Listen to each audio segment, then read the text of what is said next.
was a concern about the Capitol that caused Capitol Police, I think correctly and prudently, to vacate the building. All right, well, Mr. Leader, I thank you very much for joining us. And Wolf, tomorrow, both the House and the Senate will reconvene. Very much this message that wants to be sent here is that terrorism will not stop the people's business, the work of the Congress from going forward.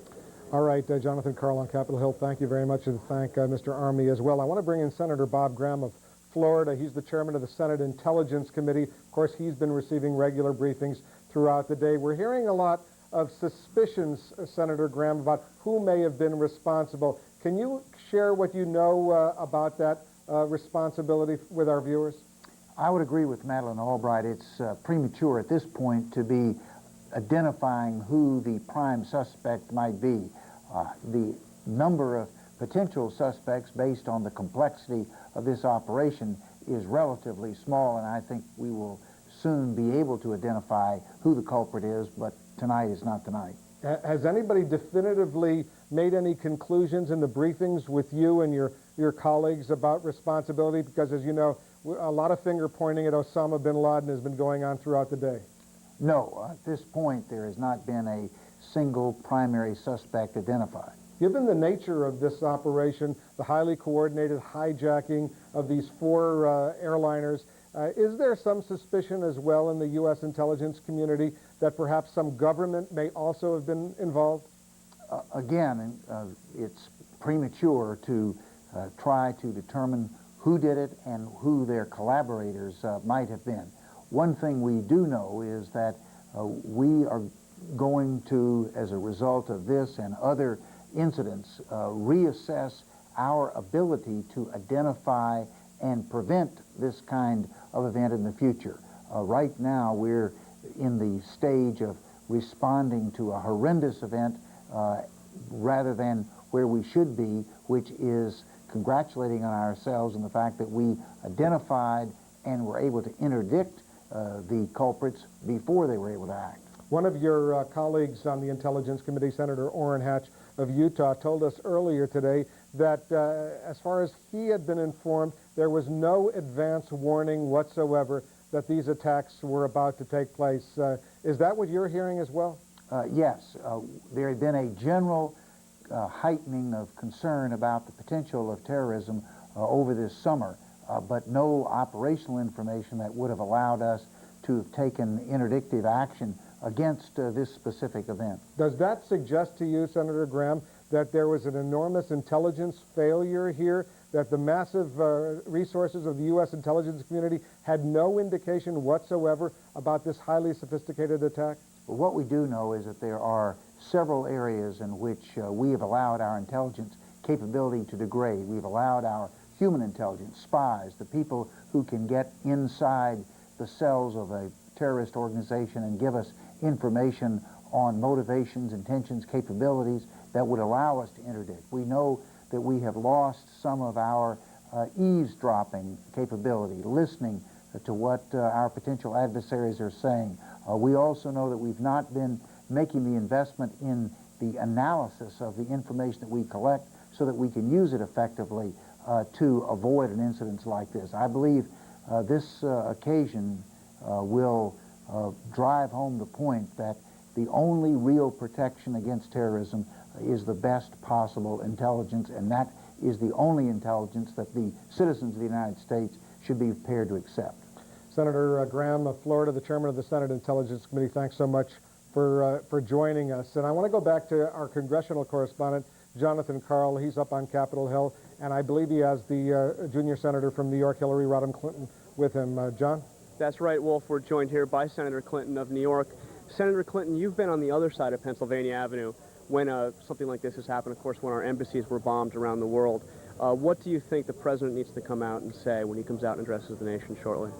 Well, I do have, some understanding of how difficult a time this is for the entire country, and we're all united behind the president. We are, as you saw earlier, with the legislative leadership of our country from both houses of Congress on both sides of the aisle, saying just as clearly as we can that this was an attack on America, and the President of the United States is our president, and we will support him in whatever steps he deems necessary to take, both in the retaliation that will be called for, and also in the very important work of rebuilding New York and the Pentagon.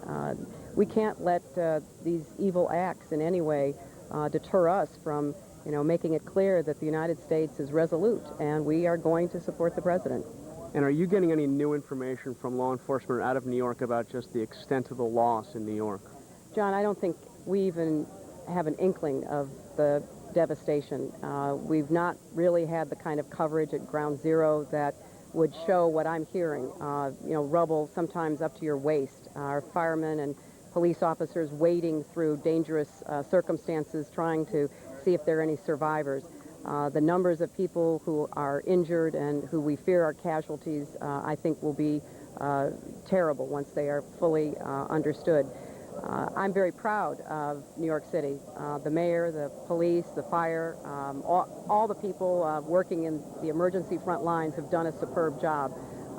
But New York is the global city. It's the symbol of American leadership, and these terrorists made a direct hit on who we are as a people, and New York has responded, and the national government has to stand behind us. And Senator, you had told us earlier that you had spoken at length with former president, your husband. What is Mr. Clinton saying? Well, he's outraged and, deeply angry, as I think all of us are, but is absolutely behind whatever this administration chooses to do, because he knows how important it is to speak with one voice on behalf of our country.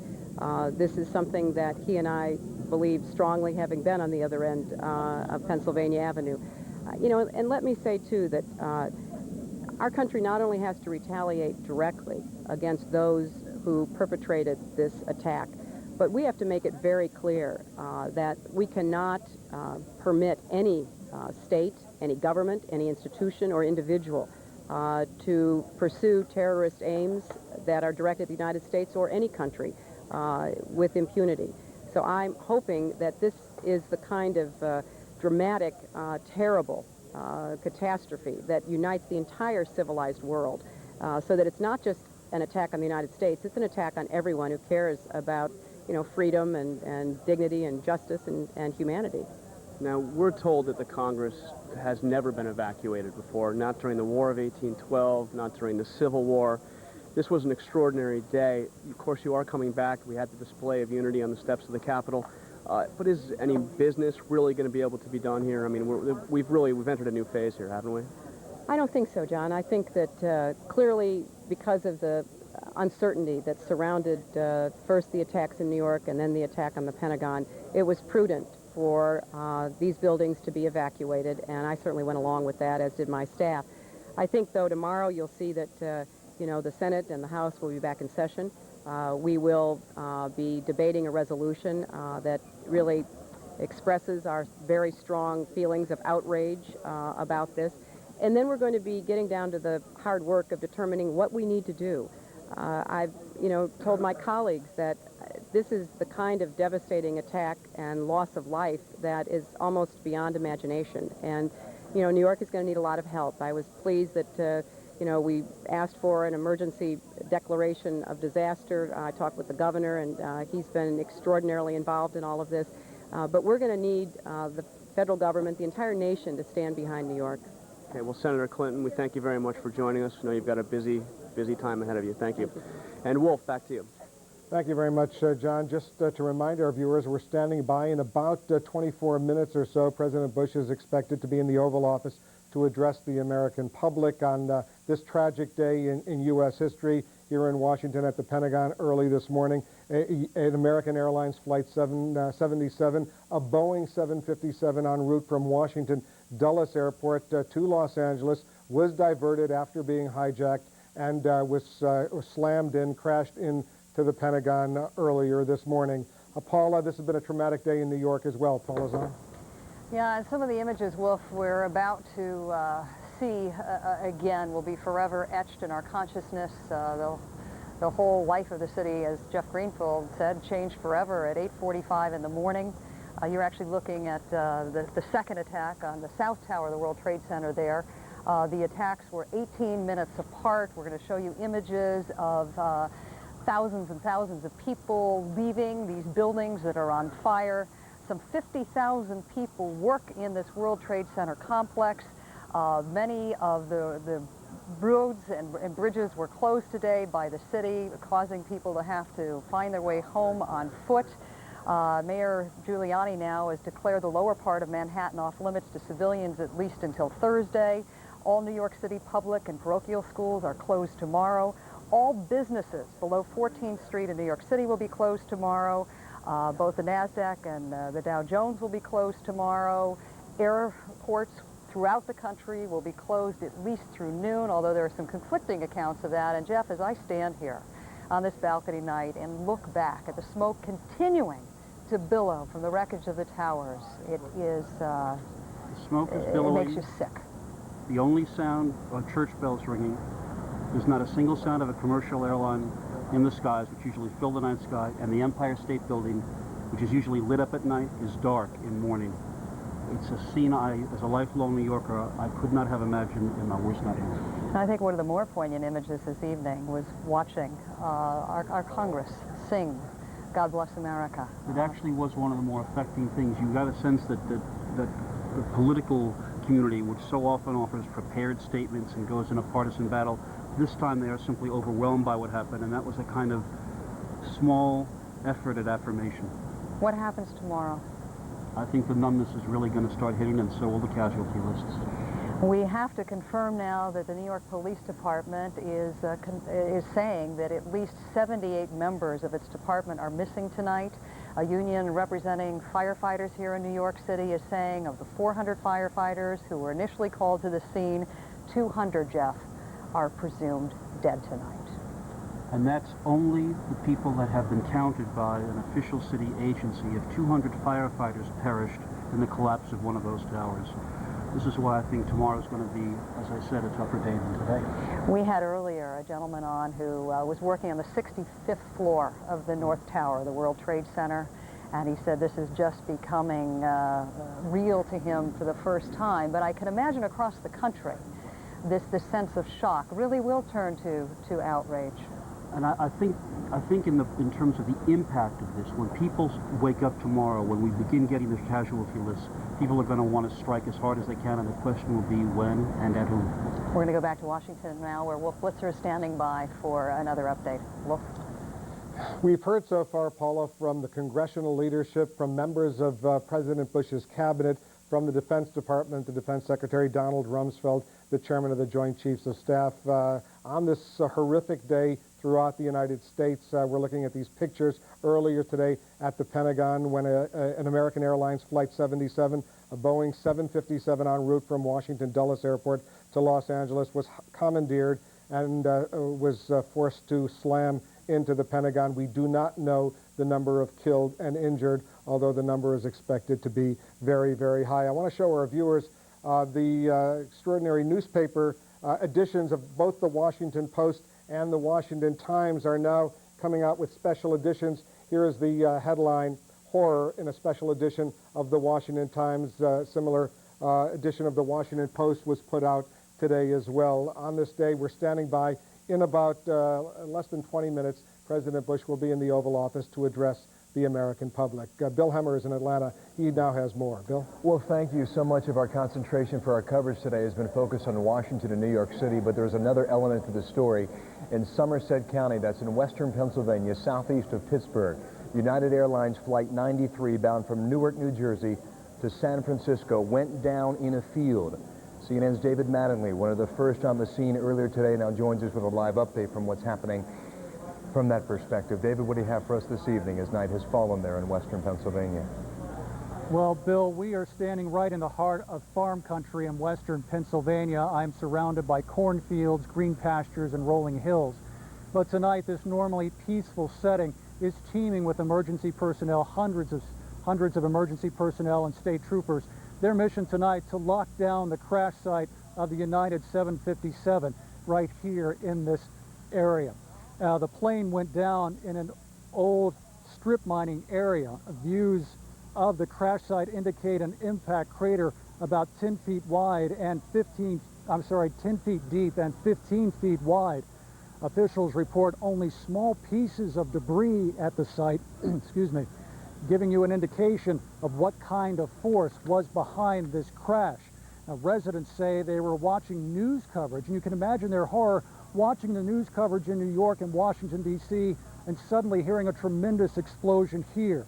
And the plane crashed with such a powerful force that people miles away say their houses were shaken.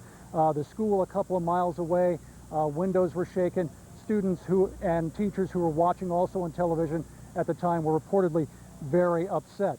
Now this evening, Governor Tom Ridge surveyed the crash site, and he called on Pennsylvanians for their prayers, their blood donations, and to volunteer their skills in this time of emergency. We'd like to provide Pennsylvania support if called upon to do so. And my plea to all Pennsylvanians is to, first of all, for your prayers.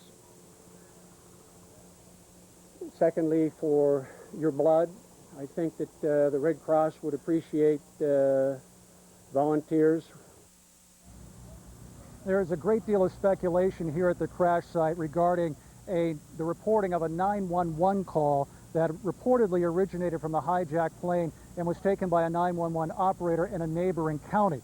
Well, at this time, there's no confirmation here at the scene of the accuracy of that report. The FBI has reportedly, again, taken control of that tape, but tonight will not confirm or deny anything regarding that tape.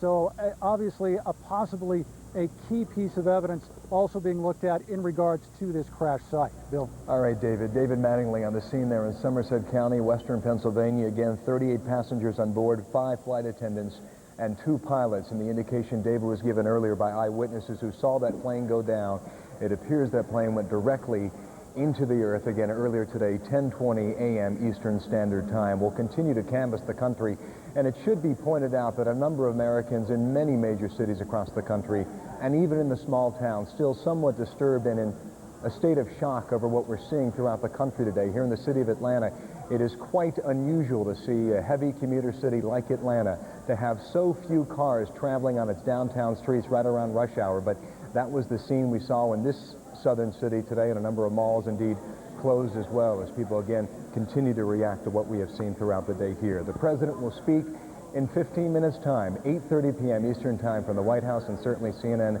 will have live coverage when that happens. Back to Wolf now in Washington. Wolf. Thank you, Bill. And this statement just released from the Office of Personnel Management of the federal government here in Washington. Federal agencies in Washington, D.C.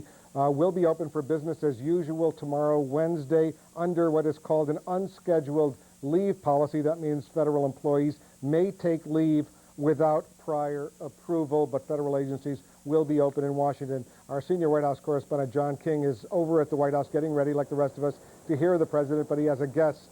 John? Wolf, among those here helping the president prepare in the White House respond to this tragedy, Joe Albaugh, a close personal friend of the president, who is the director of the Federal Emergency Management Agency. Tell us, sir, if you will, very difficult to get any numbers on those injured and killed, both at the Pentagon and up in New York. Do you have any preliminary estimates, and what can you tell us about the federal response to help with the rescue effort? It's premature for any numbers, John. I can tell you, I can tell the country that we're doing what we need to do. Either our teams are already on the ground in New York and obviously here at the Pentagon, or they're on their way and will be there overnight. 4 aircraft, commercial aircraft hijacked in a single day. Right. The American people watching the horror of this have to ask their federal government how. Well, it is a stunning incident. It really is. The how and why will come later. Right now we're concerned with recovery. Those folks that are missing, their loved ones tonight that won't be home, those are the folks we need to keep in our minds and in our hearts. We'll get to them as quickly as we can. As you and other members of the President's cabinet meet here at the White House, one announcement from Secretary Mineta, your colleague, the Transportation Secretary, look for no more curbside check-in. Look for more security checks at airports and at train stations. Has the country, has our freedom to move about forever changed today? I'm not sure that it has. For the short term, it will. And I think most Americans will appreciate that. They will understand it. They will leave for their airports or railroads earlier. It's the right attitude to have at this time. I know your focus is on the emergency responses. Absolutely. You've been in these briefings today. any indications at all that the United States government has any firm evidence of who is responsible for this? That's not my department. I'm focused on the recovery right now. We have others that are focusing on that as we speak. And lastly, I know you need to get back inside the White House. What numbers are we talking about? How many people from the federal government and people that are at your disposal are responding to these various... Well, we have over 5,000 people at FEMA, and I know everyone is deployed as we speak right now at some part of the country. All right, Joe Albaugh, We'll Director. do all we can. Thank you very much, sir. We know You you're bet, very John. busy tonight. Thanks Thanks for very joining much. us. Please You keep bet. us posted. Wolf, back to you now. Thank you very much, John. And I want to bring back CNN's Nick Robertson. He's in Kabul, Afghanistan, where he's been reporting for us via video phone. Nick, tell us the latest. We heard those explosions earlier tonight. What is going on right now?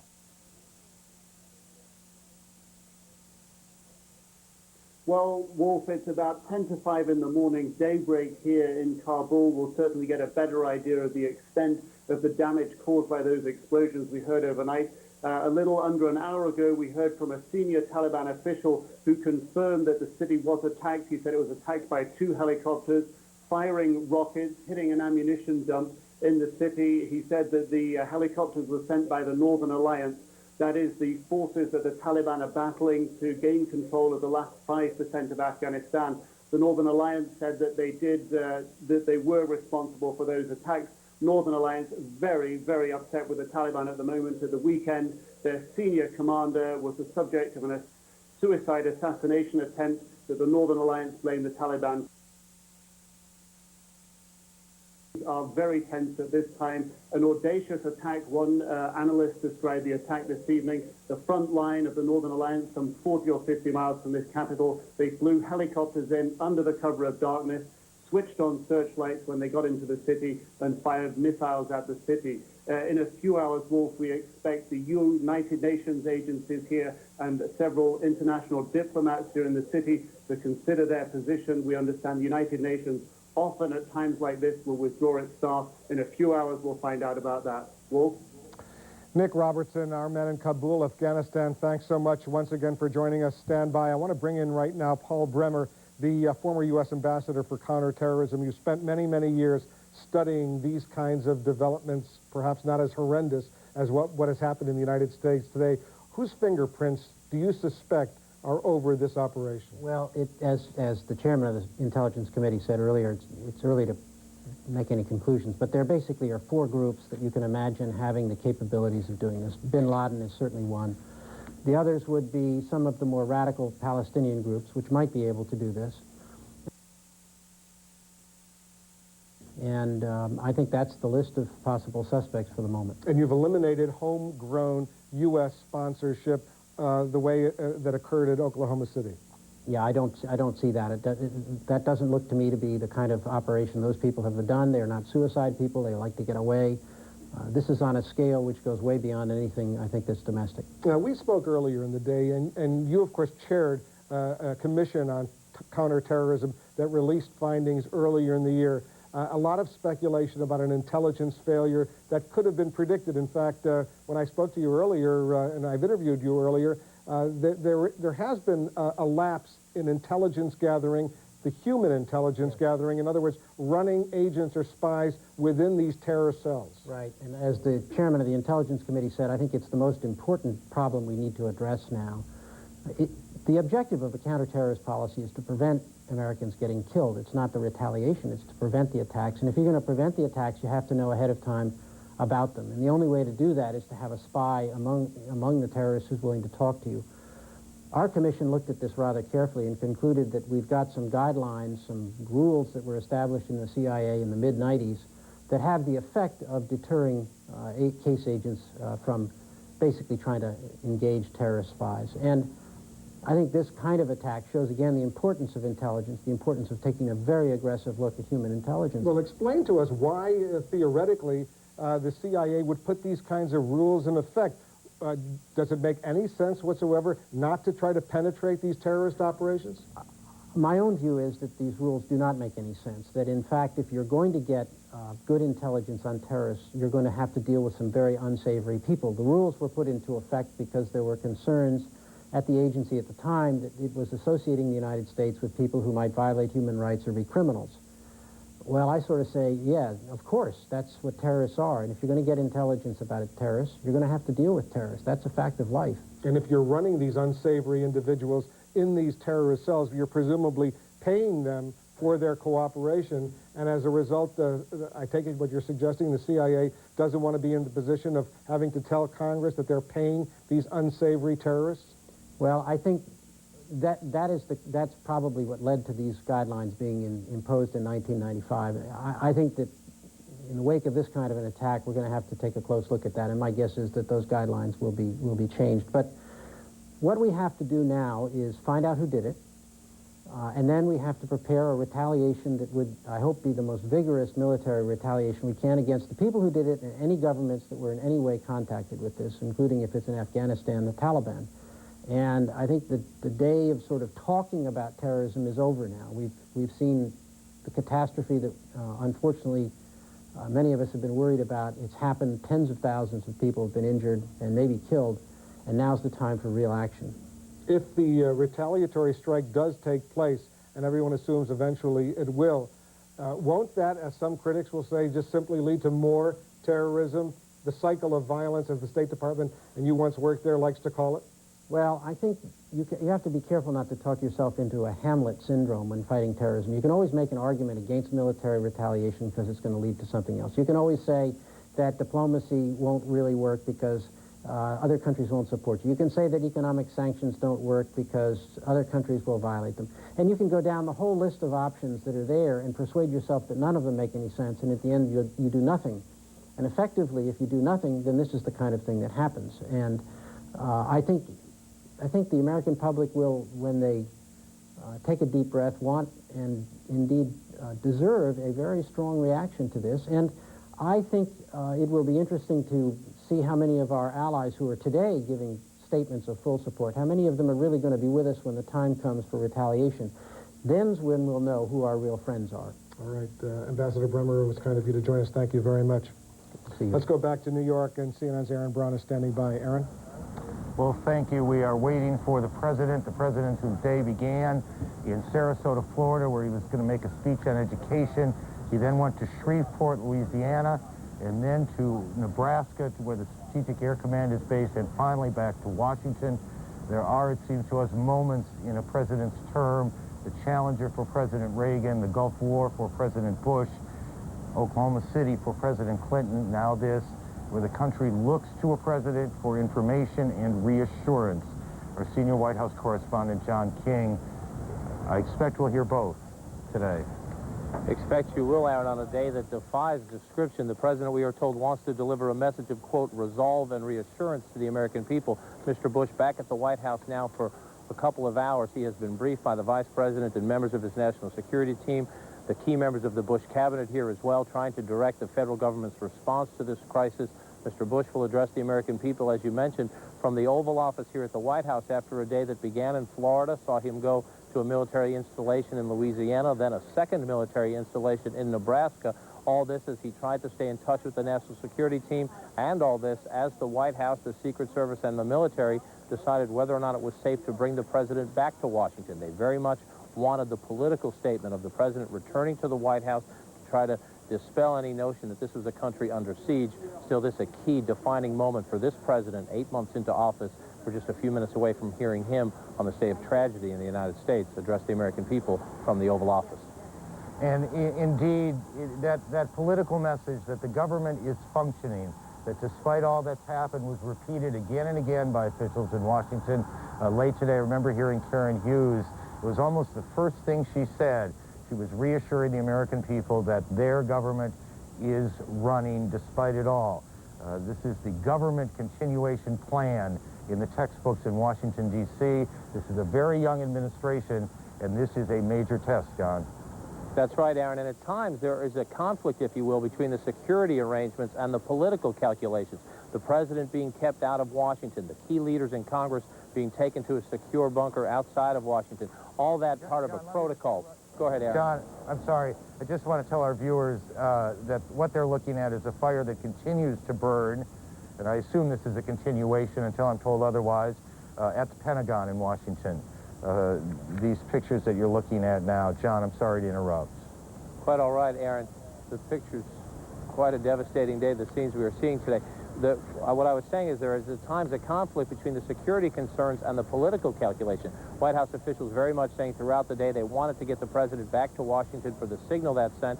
At the same time, there are a series of protocols they follow when they reach a full high terrorism alert, as the government reached today, not only for the president's security, but for everybody. The First Lady was out in public. She was taken to a safe location, just brought back to the White House this evening. President Bush now, though, meeting with his national security team in the Oval Office for what has to be an amazingly anguishing moment for him, but we are told he will deliver a statement offering reassurance and resolve to the American people and promising once again, as he has twice already today, to dedicate all the resources of the United States government and to call on all our allies around the world to find out who is responsible for these attacks today, and the president will promise to bring them to justice. Aaron. John, you know, this day it has been very long for all of us here, and if we look back, you can still, I'm not sure you can see it on the TV, but we can still see the smoke coming off the Trade Center. 3 buildings have collapsed. These extraordinary pictures we've shown you of the planes as they literally hit that building is one of those images that none of us, and we suspect none of you, will ever forget. And Aaron, you know, given the horror and the scale of the tragedy that we've witnessed, I'm going to pose this question to Jeff. You wonder if anyone can deliver a speech that is as big as what has happened. That's exactly right, I think, Paula, that, you know, when President Reagan gave a speech after Challenger, that was an awful day. 6 people died. It was a terrible accident. Even Oklahoma City, horrible as that was the contained act of one madman.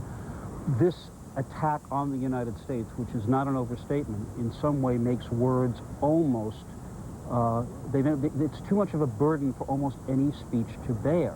Yes, we want reassurance. Yes, we want resolve. I'm sure we're going to get it.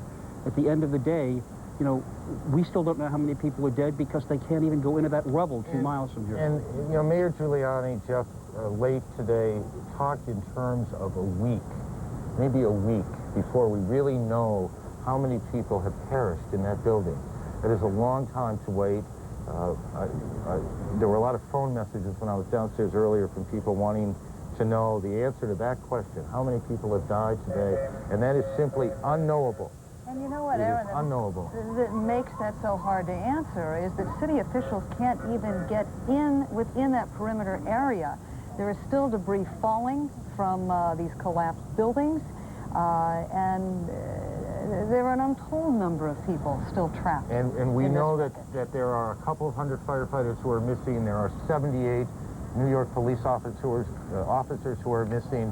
And nobody down there, 30 or so blocks away from where we are, wants to see that number go up. So they will wait until the building is as safe as it might get. It will never be safe to go in there. There will always be risk, but the risk will mitigate a bit over time, and then they will slowly start to go into the building, start to search for who may still be there. And that's days away. And that's why but that's why the president's speech tonight has such a burden upon it. The stark reality of that makes what the president has to say tonight probably as difficult a speech as any president, at least since Roosevelt's day of infamy. Probably since Roosevelt. This is one of those moments. The president now, just a few moments away from addressing the nation from the Oval Office. He has not been back in Washington for very long. But now, from the Oval Office, the president to talk about the extraordinarily horrible events of September 11th. Good evening. Today, our fellow citizens, our way of life, our very freedom came under attack in a series of deliberate and deadly terrorist acts. The victims were in airplanes or in their offices. Secretaries, businessmen and women, military and federal workers, moms and dads, friends and neighbors. Thousands of lives were suddenly ended by evil, despicable acts of terror. The pictures of airplanes flying into buildings, fires burning, huge structures collapsing, have filled us with disbelief, terrible sadness, and a quiet, unyielding anger. These acts of mass murder were intended to frighten our nation into chaos and retreat. But they have failed. Our country is strong. A great people has been moved to defend a great nation. Terrorist attacks can shake the foundations of our biggest buildings, but they cannot touch the foundation of America. These acts shatter steel, but they cannot dent the steel of American resolve. America was targeted for attack because we're the brightest beacon for freedom and opportunity in the world, and no one will keep that light from shining. Today, our nation saw evil, the very worst of human nature, and we responded with the best of America, with the daring of our rescue workers, with the caring for strangers and neighbors who came to give blood and help in any way they could. Immediately following the first attack, I implemented our government's emergency response plans. Our military is powerful, and it's prepared. Our emergency teams are working in New York City and Washington, D.C. to help with local rescue efforts. Our first priority is to get help to those who have been injured and to take every precaution to protect our citizens at home and around the world from further attacks. The functions of our government continue without interruption. Federal agencies in Washington, which had to be evacuated today, are reopening for essential personnel tonight and will be open for business tomorrow. Our financial institutions remain strong, and the American economy will be open for business as well. The search is underway for those who are behind these evil acts. I've directed the full resources of our intelligence and law enforcement communities to find those responsible and to bring them to justice. We will make no distinction between the terrorists who committed these acts and those who harbored them.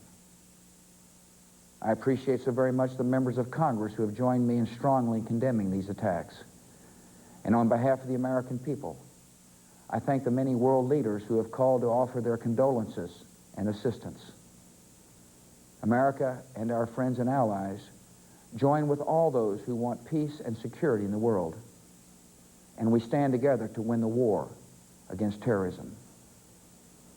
Tonight, I ask for your prayers for all those who grieve, for the children whose worlds have been shattered, for all whose sense of safety and security has been threatened. And I pray they will be comforted by a power greater than any of us, spoken through the ages in Psalm 23. Even though I walk through the valley of the shadow of death, I fear no evil, for you are with me. This is a day when all Americans from every walk of life unite in our resolve for justice and peace. America has stood down enemies before, and we will do so this time. None of us will ever forget this day, yet we go forward to defend freedom and all that is good and just in our world. Thank you. Good night, and God bless America. President George W. Bush from the Oval Office tonight, almost, not quite, but almost 12 hours since the attack on the World Trade Center, the first plane hitting the Trade Center just a little bit past 8:45 this morning. The president said there is a quiet, unyielding anger in the country.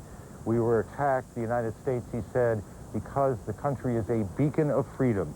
And in talking about the efforts to find the people responsible, he said we, the country, will not only go after those who did it, but those who harbor them. Our senior White House correspondent, John King, joins us. John.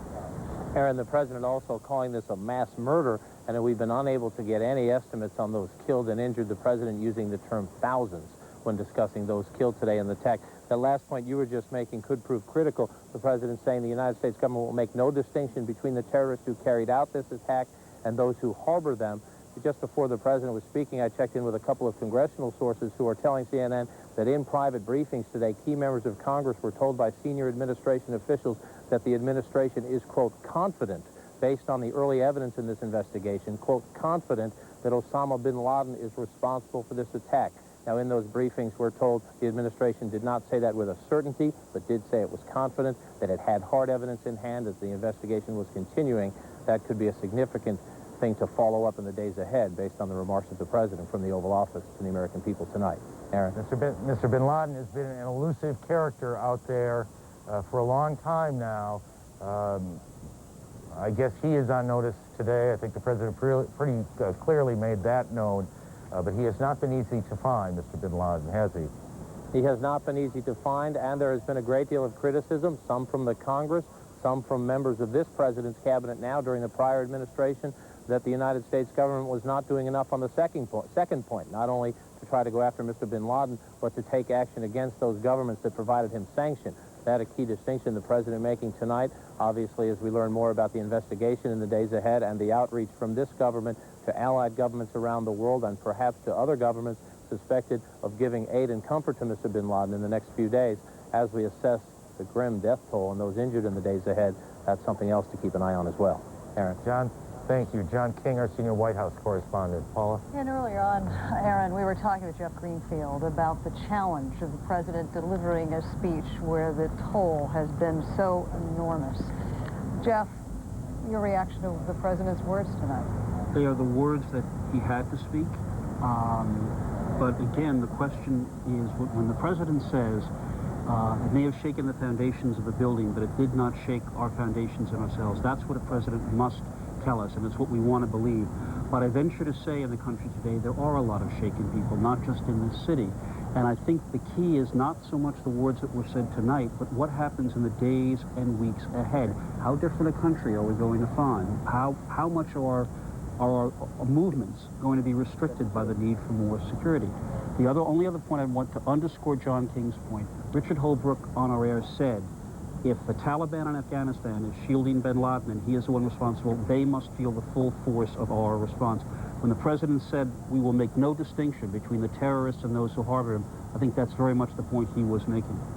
There was a report in an Arab newspaper that is actually based in London, where the editor actually indicated that Osama bin Laden had telegraphed this attack as long as 3 weeks ago. If that is true, one could expect there to be some political fallout from this. Peter Bergen, who interviewed bin Laden 3 or 4 years ago, who was on our air earlier, made the point that every time bin Laden has been involved in an attack on American interests or personnel, he has in fact telegraphed, as he did presumably with the USS Cole and other events. And he said bin Laden, who once targeted American soldiers, has now changed his view. Any American civilian, by virtue of being a taxpayer, bin Laden thinks, is complicit in what he regards as America's misdeeds. So, you know, that's why the speech tonight is just the first of a very long chain of events whose end we can't possibly predict. Meanwhile, as we all know, New Yorkers wake up to a completely different landscape here tomorrow. Public schools closed, the stock market closed, all flights in this country, domestic, international, postponed at least until noon tomorrow, maybe even longer than that. So let's check back in with Wolf Blitzer, who also has some more insights right now. Paula, I'm sitting in the Washington Bureau, as is Cardinal Roger Mahony, the Archbishop of Los Angeles, who joins us now. Cardinal Mahony, explain to our viewers, what has happened today? Well, I think the very soul of our country has been severely tested.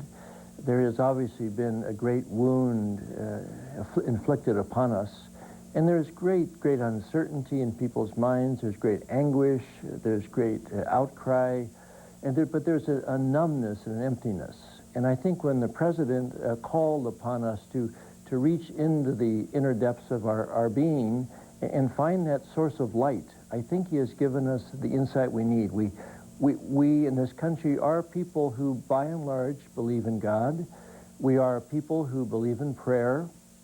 And I think this is the time, this is the moment when we need to rally our sense of belief, our unity as a people who believes and trusts in God. And as we speak, Cardinal Mahony, we're taking a look at some videotape of the devastation at the Pentagon, not very far from where we're sitting right now. When parents will try to explain this evil that occurred today, How should they explain that to their children? Well, I think this is a precious moment for parents and families this evening, because I think children will be particularly terrified as they see all of these horrible things unfold on television. I think parents need to gather their children. I think they need to gather the family. And in whatever faith tradition they might have, they need to link today with their scripture, with the Bible, the Hebrew scriptures, the Quran, whatever belief system they have. This is an excellent moment to do it. I think also something that's significant today, as I drove over to the CNN headquarters tonight, and the city is quite dark.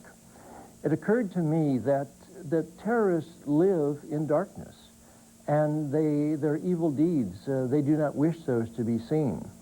So I'd say to parents tonight, gather your family, get out a candle. If you have a candle, light the candle as a family, and let the children in the family see the hope that is in that light. And I'm hopeful that the President is going to declare a day of prayer this week, hopefully for all of us to come together in our various faith communities. But just as the terrorists tried through darkness to bring down the spirit of our people, I'd love to see people light a candle in their home, maybe put one in the front window. Let that light of hope and trust in God's providence in our lives, let that shine across our country tonight and tomorrow. Colonel Roger Mahoney, the Archbishop of Los Angeles, thank you so much for those words. And I just want to throw back to our Aaron Brown in New York, but to remind our viewers that first crash occurred almost exactly some 12 hours ago when that first plane crashed into the World Trade Center in New York. Aaron? Well, thank you, and particularly thanks to the Cardinal. Those were extraordinary words and much needed, I think, to remind us how we might deal with the issues here with our children. I think all of us at some point today have wondered how we are going to explain this to them. Larry Eagleburger has been a part of a number of administrations in the diplomatic positions. He's, I think, familiar to many of you as well. He joins us from Charlottesville, Virginia, I believe. Again, good evening to you, sir. It's nice to see you again. Good to see you. I want to go back a few hours to a conversation you had, because if I remember it correctly, you talked specifically about two things that came up in the President's statement. One is that we need to be proactive. The country needs to be proactive in attacking terrorist groups before they attack the United States. And this is the point the President made, that it is not enough to go after the terrorists. You also must go after those who harbor the terrorists. Heartened by the President's words tonight? Very much so. I thought it was a superb speech. I'll tell you something. I think we're all going to find that the American people are much tougher than some of the commentary tonight that I've heard would imply. And if you have the leadership that I think the President demonstrated tonight, and if we carry out the words he said, and we do in fact act hard against not only the terrorists but those who have housed them, I think we will find that we have struck a real blow for beginning the end of this terrorist tragedy that's taken over the world for so long.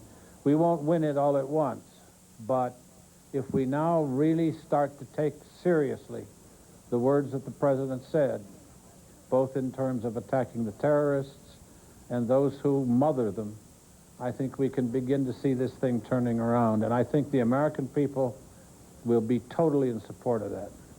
Secretary Eagleburger, what is it that you've heard from commentators or anyone else that made that perked your ear there, that suggested the American people did not have the resolve or did not have the toughness to deal with this? Well, I don't want to carry it too far, but what I've heard is, they're all shaken.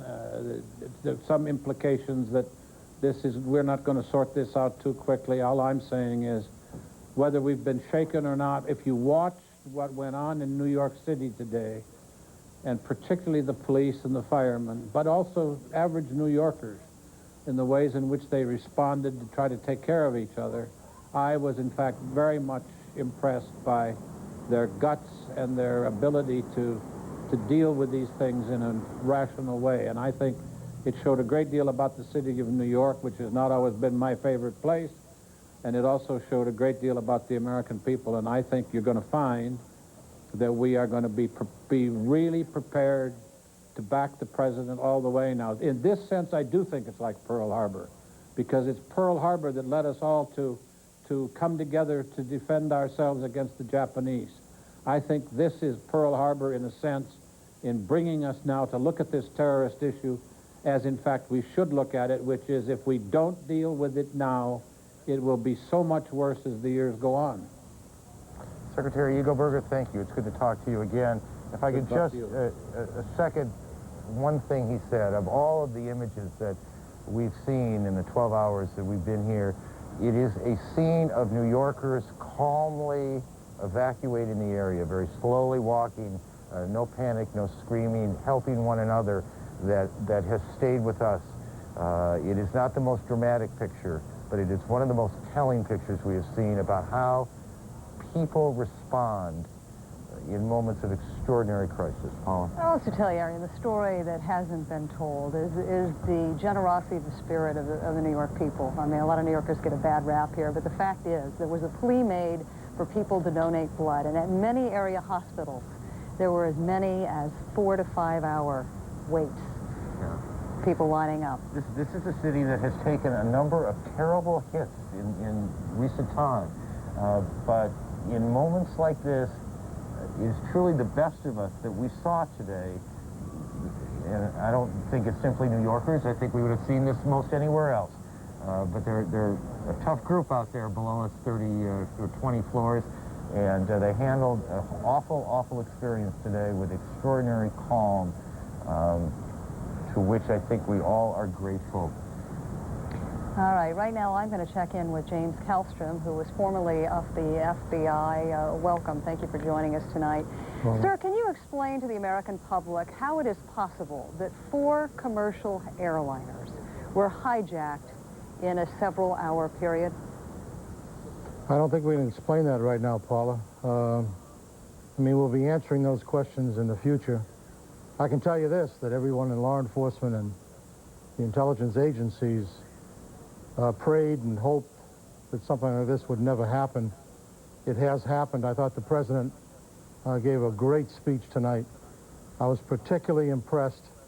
It's a bit redundant from the other speakers, but his discussion of there will be no difference between those that committed this horrendous act and those that supported, harbored, assisted this horrific act. I think that's a very, very key point. And as the days roll out, the United States, this great country we all live in, and the heroism that you saw on the streets of New York, I saw that day in and day out in smaller tragedies, and I'm sure we see that throughout the United States. But as the days wear on, the United States and the Allies, if they carry out what the president said, we'll be far better off for it. If you would, sir, though, would you come back to the vulnerability that was exposed today? What is the significance that 2 planes were successfully hijacked from Boston? What is the significance of the fact that all 4 of these flights were cross-country flights? Well, I mean, I think we can read into that, Paula. I don't know the answers.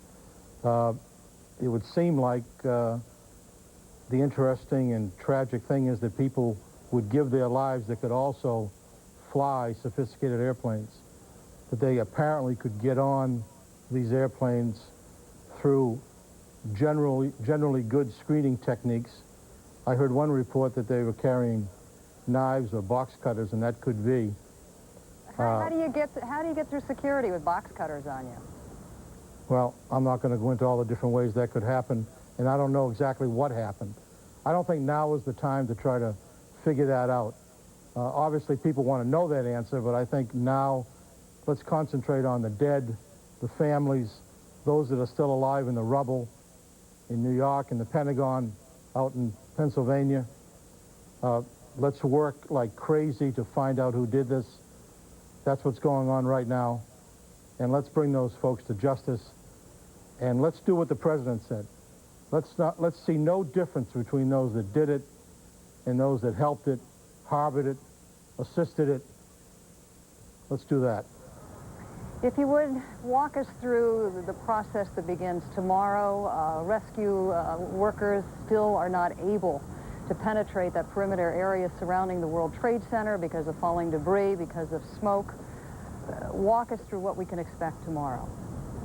More of the same. I mean, I think everybody is 24 hours a day now. I mean, I saw reports just a while back that close to 200 New York City firemen are missing. 40 or 50 New York City police officers are missing. And certainly all the people that are in the World Trade Center are missing. So there's been a valiant attempt already to save lives, and that'll continue. All right, Mr. Kallstrom, thank you so much for your time this evening. Right now, Aaron and I are going to hand this back to Wolf, who continues to stand by in Washington. Thank you very much, Paula. And I want to report what a senior administration official is telling CNN, that the President's National Security Council will be convening once again shortly to review what has happened and presumably to discuss some various options about what is happening. President Bush, of course, will be participating together with his National Security Advisor, Condoleezza Rice, Secretary of State Colin Powell, the Defense Secretary, Donald Rumsfeld, and the Vice President, Dick Cheney. When we get some information on that, of course, we'll report that as well. But I want to bring in CNN's Greta Van Susteren. You were at National Airport early this morning when that American Airlines Flight 77 slammed into the Pentagon. What did you see, Greta? Well, let me tell you, first of all, I was on a flight on a runway to go to New York. It was canceled because they said 2 planes had run into the building in New York, so they canceled our flight. I got off the plane. I headed back to my car to come back to work. I was on the rooftop of National Airport's parking lot, which is about 2 blocks from the Pentagon, and I heard something funny. Well, no, first my husband said to me, "We better get out of here," and I thought it was a little bit strange. My husband's acting a little bit like an alarmist. I turned back to look at him. I heard something funny. I looked over his shoulder. I saw something. I'm not sure quite what it was, but low level. Then all of a sudden there was silence. Then there was a kaboom, and then smoke came billowing out, and I knew that it was the Pentagon. The Pentagon's about 2 blocks, of course, from National Airport, hidden behind some buildings. And there was just smoke and debris flying all over, coming up in the air. Obviously a very terrible sight. And we're taking a look at some live pictures right now. You can see the fires still continuing at the Pentagon now, some 12 hours later. What was your first thought, though, when you heard that kaboom? Did you have any sense what was really going on? At that point, I knew there was a big problem. I knew it was the Pentagon, and I knew that something horrible had happened, and I could see the magnitude of it. And it was really one of terror, because we had no idea, was there more coming? Was National Airport next? It was only 2 blocks away. Cell phones went down. I tried 2 cell phones, was having difficulty getting through. I finally did get through to CNN, but the traffic was tied up. You heard plenty of sirens and almost no information till I got in the car and did find out what happened. You know, and always, you know, in addition to having to witness this, several hours later, of course, I learned that someone who I know quite well, Barbara Olson, who's appeared on this network a number of times, and whose husband is the Solicitor General of the United States, was one of the fatalities on the airplane. So obviously, and many other people, of course, are suffering tonight, but that, of course, you know, is even more dismay. And all of us, of course, who've worked at CNN knew Barbara Olson very, very well, in our hearts and our condolences go out to her family and Ted Olson, the Solicitor General. A very, very sad day for the Olsons, of course, for the entire country. Greta, put on your legal hat now. What is going to happen legally right now? Walk us through what we can expect. Well, first, obviously, I can't tell you what the President of the United States is going to do, but there seems to be at least something the country is going to do. The President obviously has indicated the country is going to do something. But assuming that action is done, something is done, the President, there's also the possibility of some sort of legal remedy. It's not much of a remedy, but you can always, it has happened in the past, is that we've gone over and nabbed terrorists, brought them back to this country, and tried them for terrorist acts here on American soil, or for acts that they've committed against American buildings overseas. And of course, they can get the death penalty if proven guilty. What's interesting about this, and what people should know, is that oftentimes it's done in a conspiracy charge, and if you have any involvement in a conspiracy, for instance, you just stick your toe in the water of a conspiracy, you're in for the whole thing. So a lot of people can be brought into a conspiracy for almost just a minor act aiding the conspiracy. Not just the ones who are responsible for planning and causing the deaths, but if you in any way just assisted a little bit, you're in for the conspiracy and you could face the death penalty. All right, Greta Van Susteren, thank you very much. Stand by. I want to go back to New York. Aaron, Paula, and Jeff are standing by. Guys, take it over. Well, thank you. It is another day in Asia already. The Nikkei is open, the Japanese stock market. It is already down 5.5% to a 17-year low. This is not unexpected. It is the kind of thing that happens when there is instability in the world, and there is instability in the world today, certainly in our world today. Jeff, it seems like days ago that we began this. Tell me where you are right now. I was thinking about waking up this morning in a city that was going to have a primary election for mayor and other city offices, in a country that was worried about an economy that might or might not be flattening, kids back at school for the first month, at a time when the big issues, when big events, when horrible events seemed behind us. That was the political climate we've all thought we've been in. And we are going to wake up tomorrow in just a completely different city and a completely different country emotionally. We wake up to a city tomorrow where the majority of the businesses below 14th Street, down towards the World Trade Center, are shut, public schools closed, parochial... that any airline pilot would. We are certainly not as invulnerable as we may have thought. For years, authorities have practiced for terrorist attacks, many times under the direction of Jerome Howard. And that it was directed at one of these buildings. Terrorism specialist Neil Livingstone. I suspect that what we're we were on disaster alert since moments after the incident, and which has meant we canceled or postponed all elective surgery. The whole staff at NYU Medical Center has been on alert. We've converted our ER into a surgical area, and other areas around the medical center into staging areas for people with injuries. We've sent crews, medical personnel down to our sister hospital, NYU Downtown, which I believe is the closest. Do you have any sense of why it ultimately collapsed? Was it the concussion of the other buildings collapsing which undermined it?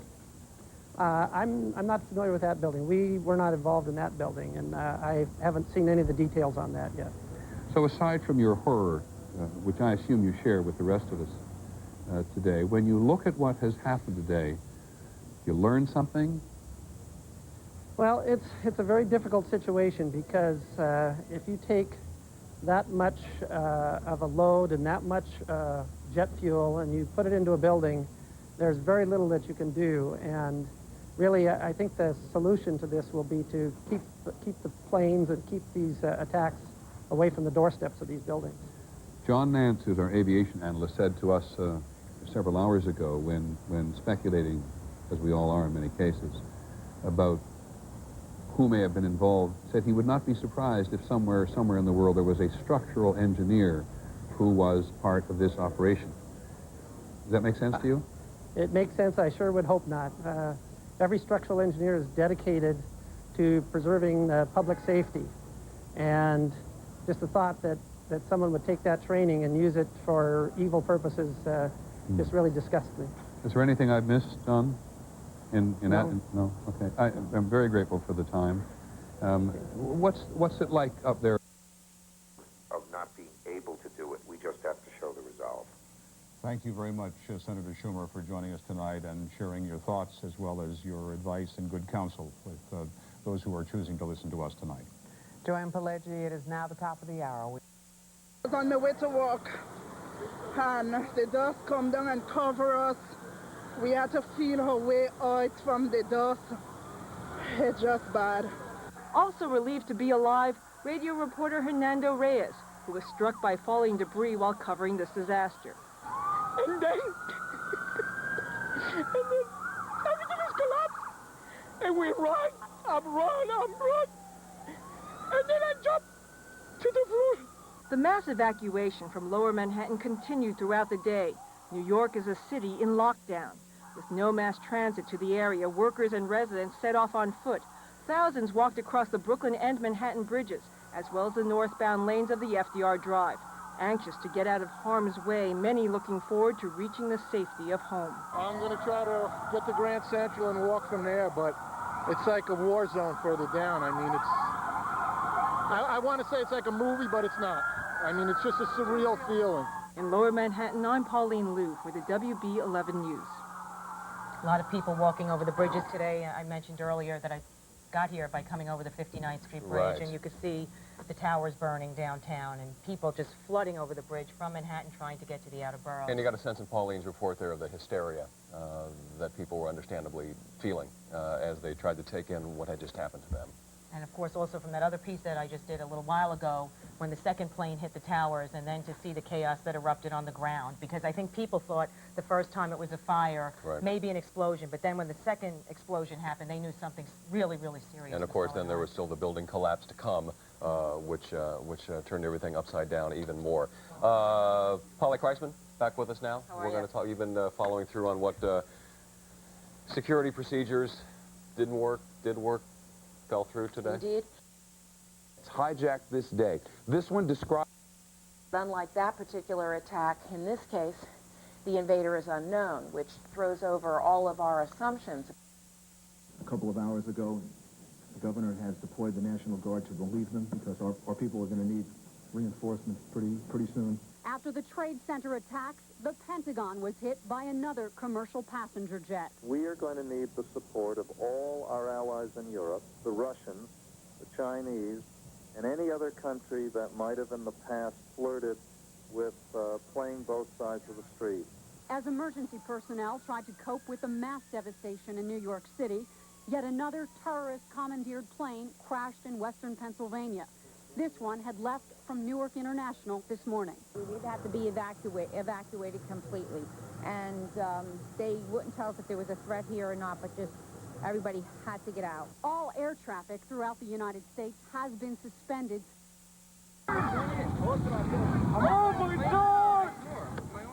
There are gaping holes in flames coming now from both towers. Witnesses see people screaming from the higher floors. They're trying to save themselves. I don't know.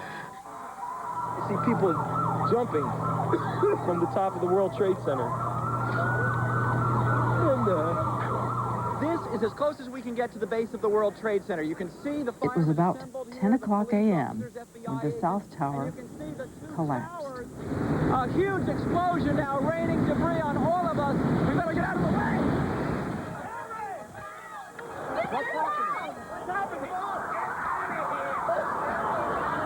On the ground, there's chaos.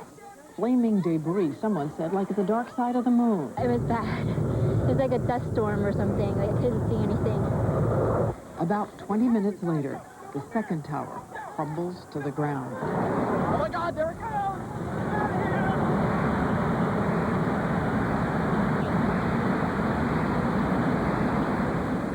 Symbols of New York, the World Trade Center towers, are simply gone.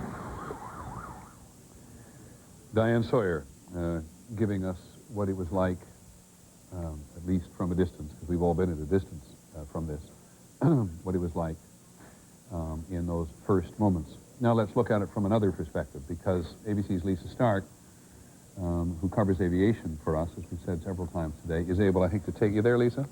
I am, Peter. Lisa's in Seattle today, where she's been out at the Boeing company. It was Boeing jets, Boeing equipment, 757s and 767s involved. Why don't you just walk us through what you and we now know about how this unfolded from the point of view of the hijackers? All right, I will, but Peter, I want to give you a little bit of new information first, if I may.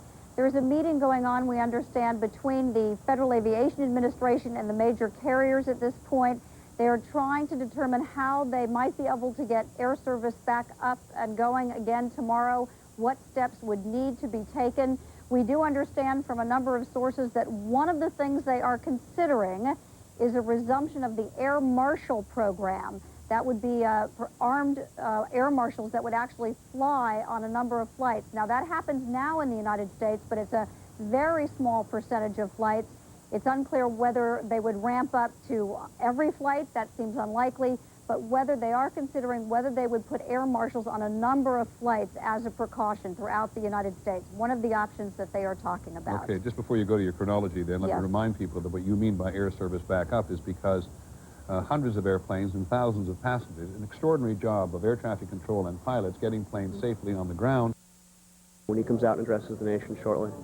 Well, I do have, some understanding of how difficult a time this is for the entire country, and we're all united behind the president. We are, as you saw earlier, with the legislative leadership of our country from both houses of Congress on both sides of the aisle, saying just as clearly as we can that this was an attack on America, and the President of the United States is our president, and we will support him in whatever steps he deems necessary to take, both in the retaliation that will be called for, and also in the very important work of rebuilding New York and the Pentagon.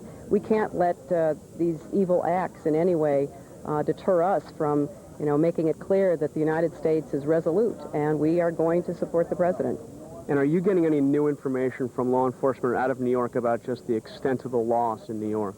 John, I don't think we even have an inkling of the devastation. We've not really had the kind of coverage at Ground Zero that would show what I'm hearing. Rubble sometimes up to your waist. Our firemen and police officers wading through dangerous circumstances, trying to see if there are any survivors. The numbers of people who are injured and who we fear are casualties, I think, will be terrible once they are fully understood. I'm very proud of New York City. The mayor, the police, the fire, all the people working in the emergency front lines have done a superb job. But, New York is the global city. It's the symbol of American leadership, and, these terrorists made a direct hit on who we are as a people, and New York has responded, and the national government has to stand behind us. And, Senator, you had told us earlier that you had spoken at length with former president, your husband. What is Mr. Clinton saying? Well, he's outraged and, deeply angry, as I think all of us are, but is absolutely behind whatever this administration chooses to do, because he knows how important it is to speak with one voice on behalf of our country. This is something that he and I believe strongly, having been on the other end of Pennsylvania Avenue. And let me say, too, that our country not only has to retaliate directly against those who perpetrated this attack, but we have to make it very clear that we cannot permit any state, any government, any institution or individual to pursue terrorist aims that are directed at the United States or any country with impunity. So I'm hoping that this is the kind of dramatic between the people who committed the act and those who harbor it. And I think for your viewers, it's important to underscore that if, in fact, it's Osama bin Laden, as you have reported, and justice and humanity. Now, we're told that the Congress has never been evacuated before, not during the War of 1812, not during the Civil War. This was an extraordinary day. Of course, you are coming back. We had the display of unity on the steps of the Capitol. But is any business really going to be able to be done here? I mean, we're alone. We need the support of our allies. We need the support of Russia, which has often played both sides, of China, which has stayed much too much to the sidelines. And finally, we need to work with the moderate Arab states, who must be as upset as we are in some ways at what happened, but don't like to show any break in the solidarity at times with the fundamentalists. And this is going to be very tricky, particularly for countries like Jordan and Egypt. And, Richard, the president has a fairly full agenda this fall. He is, after all, scheduled to go to China. Would you expect that they'll keep that agenda in place? I have no doubt he'll continue his trip to China. That is a summit of all Pacific nations. Presidential leadership requires rallying other countries. He's got a very important first appearance at the United Nations coming up in 15 days. I assume he will go ahead with that, although having spoken to Secretary General Kofi Annan a few hours ago, I can tell you that he is already concerned about both the security and political aspects of the big meetings coming up in New York. But I assume he'll go ahead to China, and it's a good place to continue to rally international opinion in order to take concerted action so that this kind of thing is not permitted to succeed. All right. Richard Holbrooke, our former ambassador to the United Nations, former ambassador to Germany, high-ranking official in the State Department in the Jimmy Carter administration as well, and as I said earlier, the principal architect of the Dayton Peace Accords, in which the United States took, in that case, the side of Muslims who were under assault in Bosnia. Let's go now to General Norman Schwarzkopf, who is going to join me now in a kind of video tour that is going to be painful for him and for all Americans. We're going to look at the military headquarters of the United States that was attacked today. General, we're going to take you inside via video camera to show you the extent of the damage that was done there. Fires continue to burn in the Pentagon tonight. These are the outer rings of the Pentagon on the heliport side across that very large and substantial building from where Secretary of Defense Donald Rumsfeld has his office, and the Joint Chiefs, Hugh Shelton and others, have their offices. When you look at that, General Schwarzkopf, as a career military man, what goes through your mind? Well, you know, Tom, I spent 3 tours in the Pentagon, and I know exactly where that spot is. The interesting part about that is right across the highway, and the other side is Arlington National Cemetery, where an awful lot of great Americans have served their country are laid to rest. Hearing about the rings, the fact that it went in, you know, there are 5 rings there, and the fact that it hit on the outside, first of all, it's amazing that the pilot could have come in at the level he did and hit it without hitting something ahead of time. It was obviously a very experienced pilot, but then the fact that the fire has continued to go in through 5 different layers. You have 5 layers of offices that have just been taken out on both sides and down the middle. It just blows your mind. General, the military around the world is in highest possible alert. How long can we sustain that kind of an alert? Well, we can sustain it for a good deal of time. They're used to being in a high state of alert. It just means that they take a lot more security precautions. A lot of the aircraft, for instance, are loaded up with weapons so that they can respond immediately. But it's not something that wears you out right away. I mean, you can stay at that state of alert for quite some time. You know, the President tonight promised that we would seek out and attack not just the terrorists, but any nation that harbored them as well. That is, and I'm not belittling what he had to say here, but that is easier said than done. There has still been not brought to justice the terrorists who were responsible for the attack on the USS Cole, and there was a pretty big fingerprint on that one. Yeah, no, you're absolutely right. As I said earlier, finding them is part of the problem. You can identify the organization clearly, but it's an awful big world out there and an awful lot of places to hide. And you got to know exactly where they are before you're going to be able to hit them. So that's a really, really tough intelligence problem. You know, no terrorist operation can survive without a support base.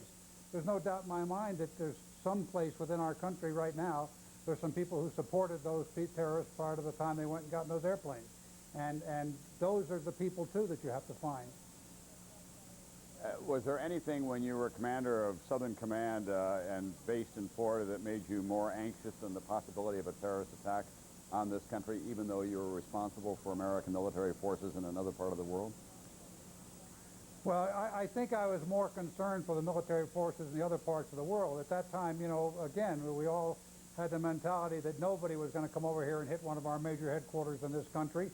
There were a lot of targets. Khobar Towers is a typical example of a type of target that was over there that could have been hit by terrorists, was hit by terrorists, and you really concerned yourself more with those forces over there than I never worried about my own headquarters. You know, it was just something that wasn't going to happen.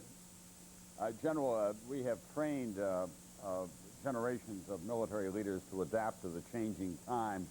We now have the military leaders who are coming out of our service academies who are so familiar with modern warfare that is conducted by computer and technology and laser-guided missiles and that kind of thing.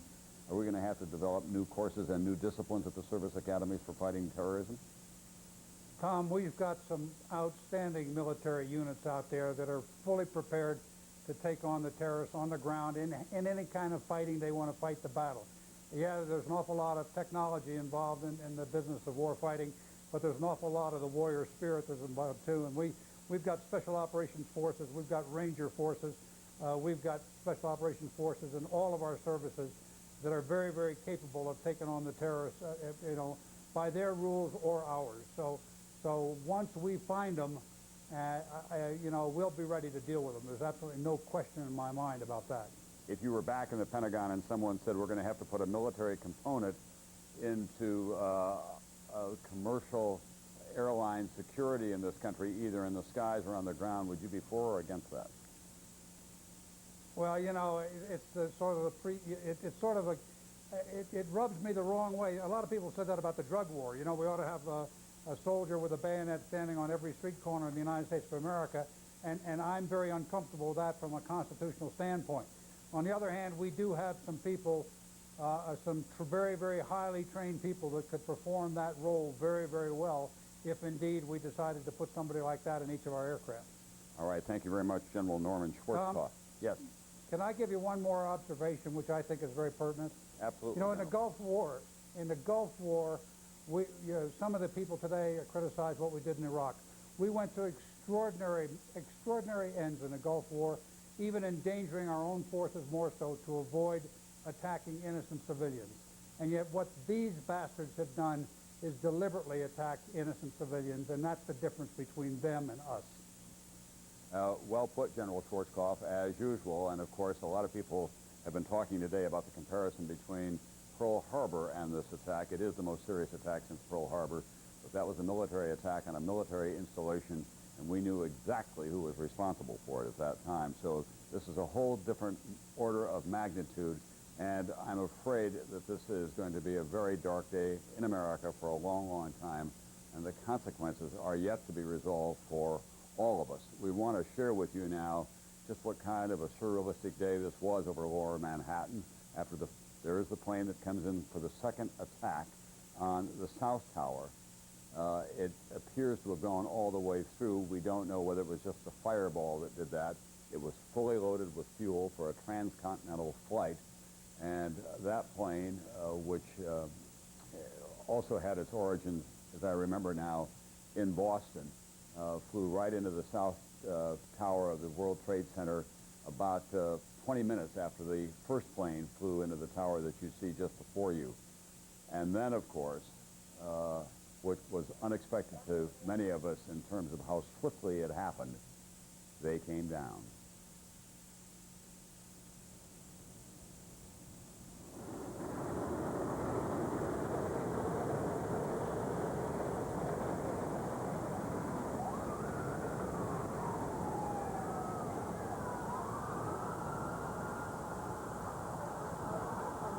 There are some haunting and poignant stories of people on cell phones calling to friends or loved ones in the World Trade Center when all that was going on.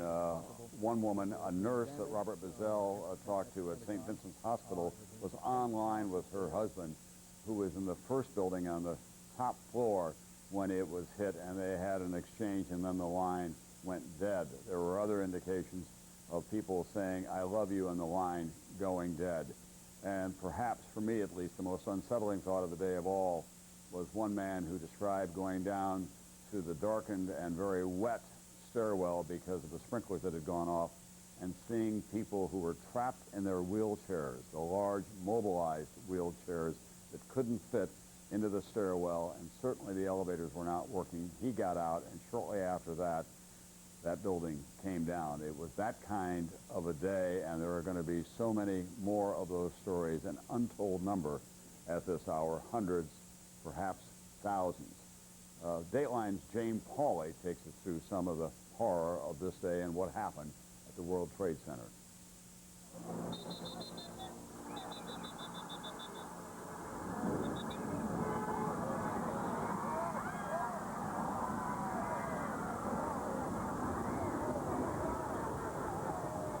The mighty World Trade Center tumbling down.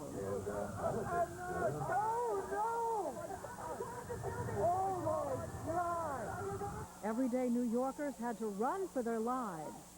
How fragile the city seemed today. We deployed a team of Dateline staffers to bring us images of a city under siege on handheld digital cameras. What I saw today on the streets of Manhattan really were the extremes of New York. It's the best and the worst of people. I got 20 blocks away when the smell and the taste really hit me. Way in the distance, the huge cloud on the horizon, but I could taste and smell something that was like the worst electrical fire ever imaginable. They brought us a startling glimpse of what it was like to be at ground zero of a major terrorist attack. What's it like down there? I tried my best to try to save everybody. get away, then get home. Businesses were closed and buildings evacuated. Thousands upon thousands were left to negotiate a maze of closed streets and suspended services.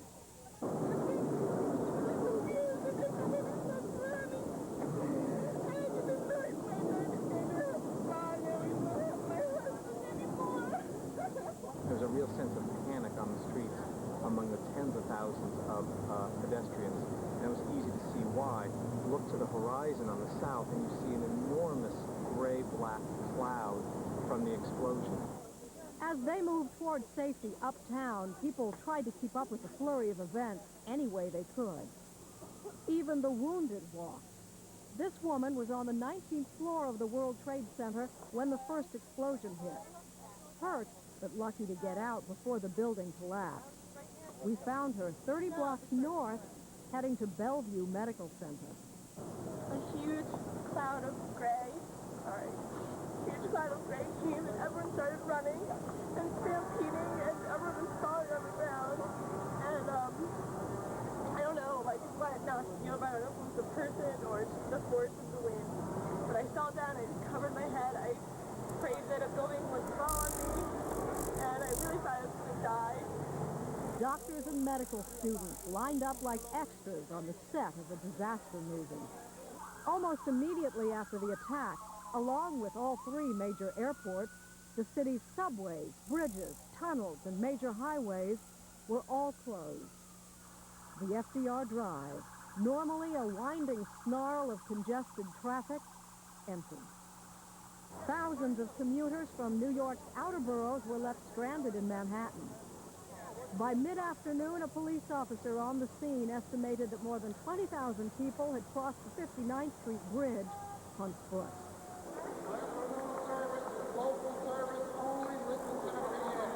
Meanwhile, Grand Central Station was jammed, but the trains were running until noon.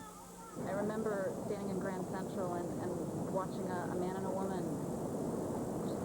scream and embrace each other and feel relief. I felt their relief to see each other again. After people had been managing to get out for about 15 minutes, all of a sudden they announced that they were evacuating the building, and people were ordered to get out immediately, and workers in their orange vests were running for the exit, and we didn't know what was going on. We just ran with them. Confused passengers poured out of the building after a bomb threat. It hit me that the building really could blow up, and I was scared. I was afraid that the building literally could blow up underneath my feet. All around the city, it was a mass migration of hundreds of thousands of people, but uncannily quiet. Perhaps it was the unspeakable horrors many had seen. It was orderly, but it was chaotic. People were shocked. Everyone was dazed. People didn't really want to look each other in the eye. I think the fear of breaking down. The question on everybody's lips seemed to be, what is going on, and is there more of it that's going to come? This was supposed to be Election Day in New York. As if anyone took note, it was officially called off. Everything was. What was open was tightly locked down. What's that? Can't be doing no pictures. Okay, it's NBC News. You understand? It's NBC News. I don't care who it is. Security at all buildings that might be targets was extremely tight. Our own building, the famous tourist destination at Rockefeller Plaza, was evacuated, but for NBC's news operations to bring you this story. And all over Manhattan, there was this strange sort of gridlock. The uptown avenues in Manhattan have been turned into virtual parking lots as everyone tries to flee northward. Meanwhile, the downtown avenues have all been sealed off, but for emergency vehicles. Cell phone service came and went. Anxious people called their loved ones the old-fashioned way. Sometimes that didn't work either. People were forced to use payphones, which is kind of a joke in Manhattan because it's hard to find a payphone that works. The only thing that was easy today was getting lost in a scramble. She doesn't have a cell phone. They don't work anyway. She is not mobile because she's got emphysema and she can't walk very fast. David Douglas's 64-year-old mother lives in an apartment building just 4 blocks from the World Trade Center. Soon after the attack, she had chest pain. So he flagged a passing car and the driver headed for the nearest hospital. But I said, look, lady, please, my mom can't walk. Please, please just take her north as much as you can. She can't breathe well. He tried to follow on his rollerblades, but lost track of the car and spent the rest of the day searching hospitals. So I just want to know, is there any system of finding people with... Well, they're doing the best. We're doing the best we can. It's pretty chaotic. He searched family reunion centers. Lucille Lobato. ABA, PO. And even public schools, desperate for his mother. Are there any people being kept here? Finally, after 4 hours of futile searching, he called home. There was a message on his answering machine. It's my mom. She was safe, staying with a friend in his very own apartment building. She's in my building. For 2 New Yorkers, a small moment of comfort in a day when so many others will find none. Not just me and you, but all We could all use a little good news, and that is so typical of New York. It's a tough guy city in terms of reputation, but of course it's got a tender heart. Chris Colvin, one of my colleagues, told me tonight that there are reports as well of very long lines outside all the blood banks in the city because the line has gone out that they do need blood, and in fact they've turned them away in some instances. And I had here a moment ago, let me find it, there's been a call that has gone out for medical personnel, particularly for physicians. Doctors in and near New York City, contact 518-431-7600 if you can offer assistance. Medical personnel are needed. The number is, see if we can get this on the screen later, 1-800-628-0193. As you might expect with all the medical facilities in New York City, the doctors and the medical personnel are overtaxed, to say the very least. So they're looking for physicians in the city. Many of them who are not emergency room physicians, have their own private practices, are asked to respond to the hospitals of their choice as well.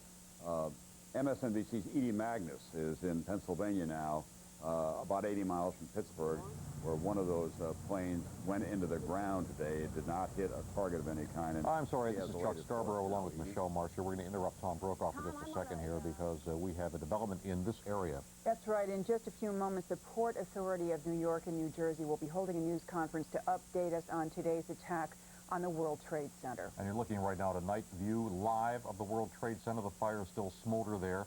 And while we wait for the Port Authority to come forth, of course, they control the 3 airports that have been closed because of this disaster, this disastrous attack. And we will tell you that the Firefighters Union is saying tonight that as many as 200 firefighters they fear might have been killed in the collapse of the building. The firefighters, of course, go in to try to save people after the initial impact of the plane a little before 9 this morning. The second plane 18 minutes later. The firefighters go into trouble, and then the buildings collapse. So they're fearful that as many as 200 may have been killed there. The police sources say that 78 New York City police officers are missing, and they fear for their lives as well. The toll can only be imagined. We're just beginning to see the early indications of the magnitude of the disaster that has befallen New York City today. The Port Authority, as I said a moment ago, does control the 3 airports, the bridges and tunnels, and their decisions, of course, are going to be vital to how life shapes up in the hours and days ahead. And I believe we have Darlene Rodriguez standing by, don't we? Yes, we have her standing by at the Port Authority Terminal on 8th Avenue between 41st and 2nd. Darlene, tell us the latest.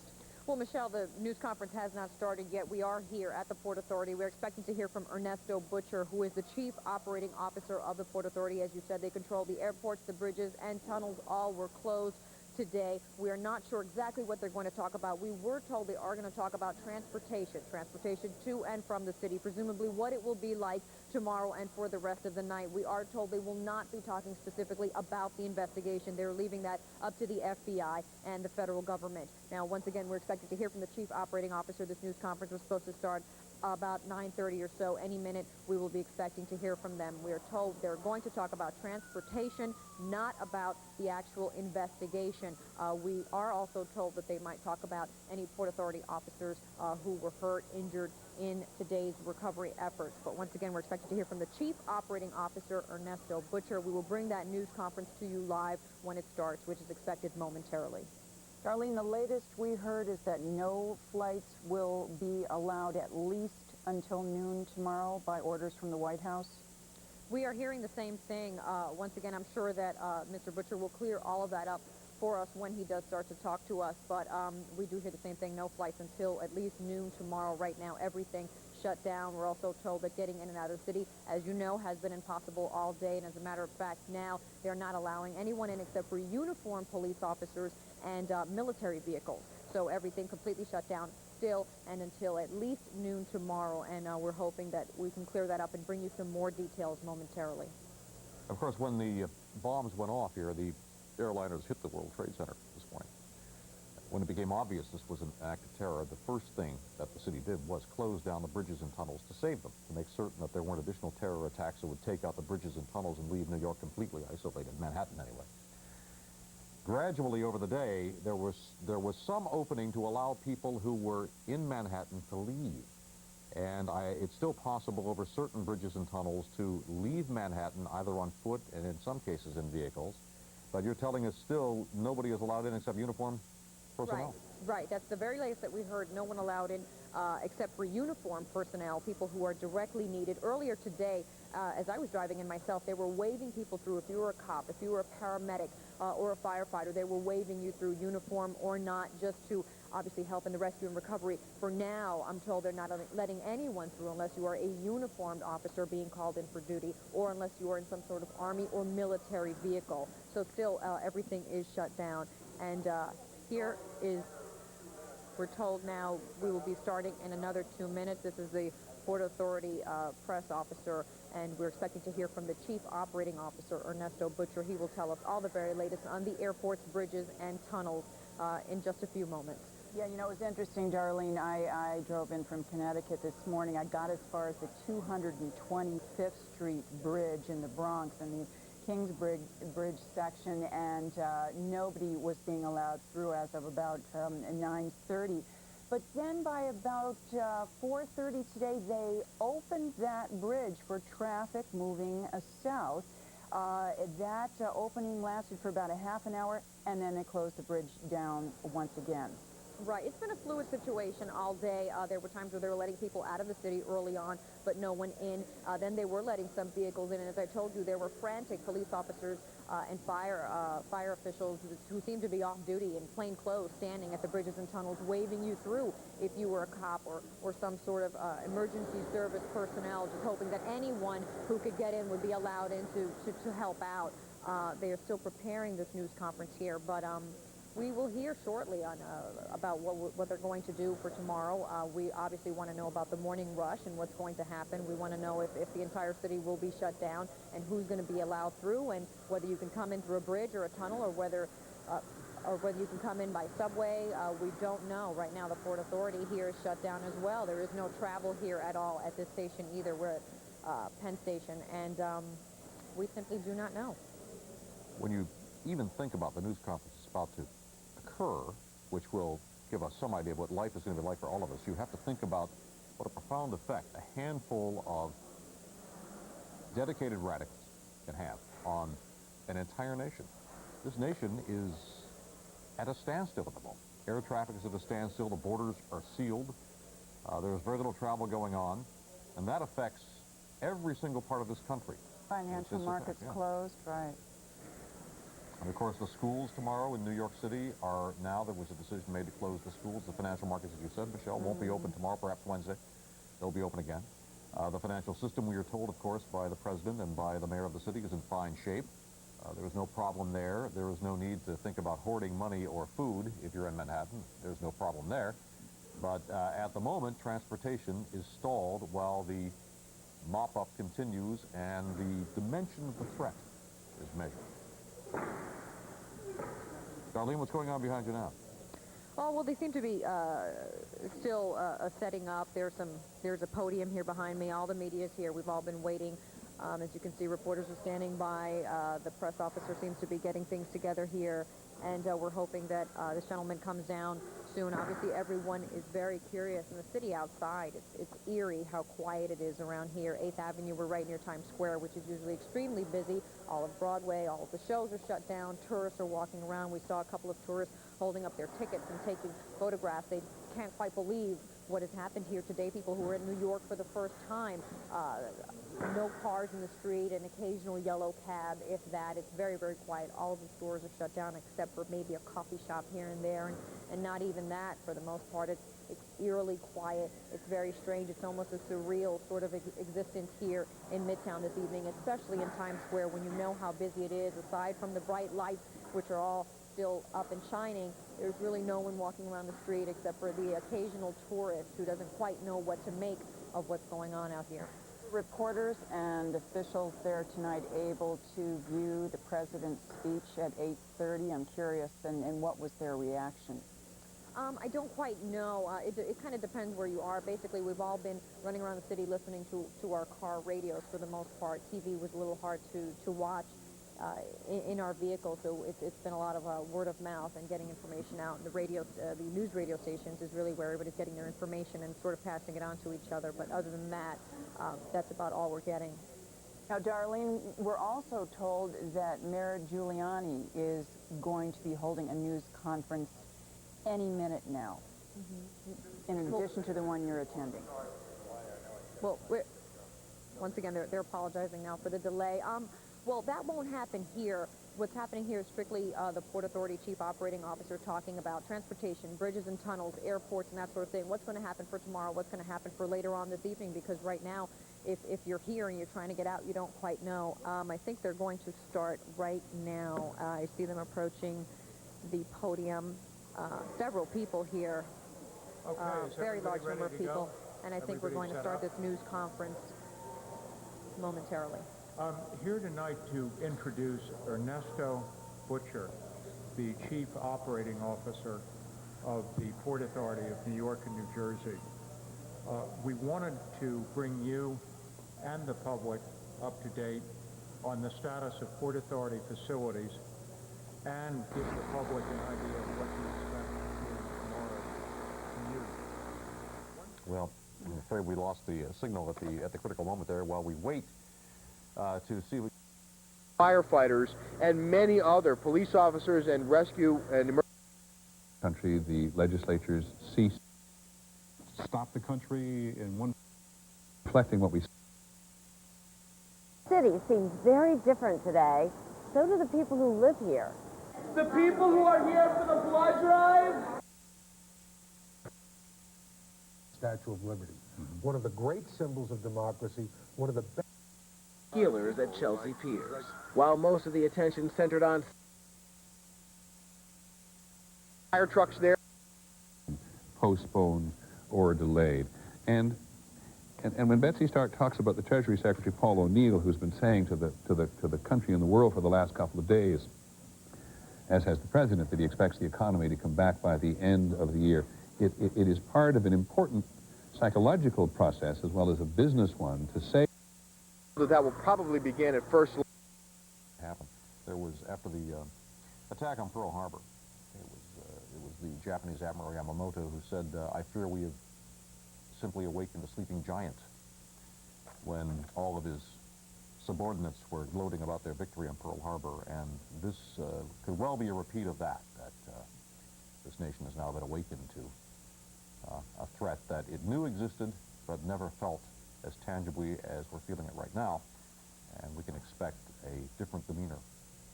And of course, it could be weeks before we know the death toll.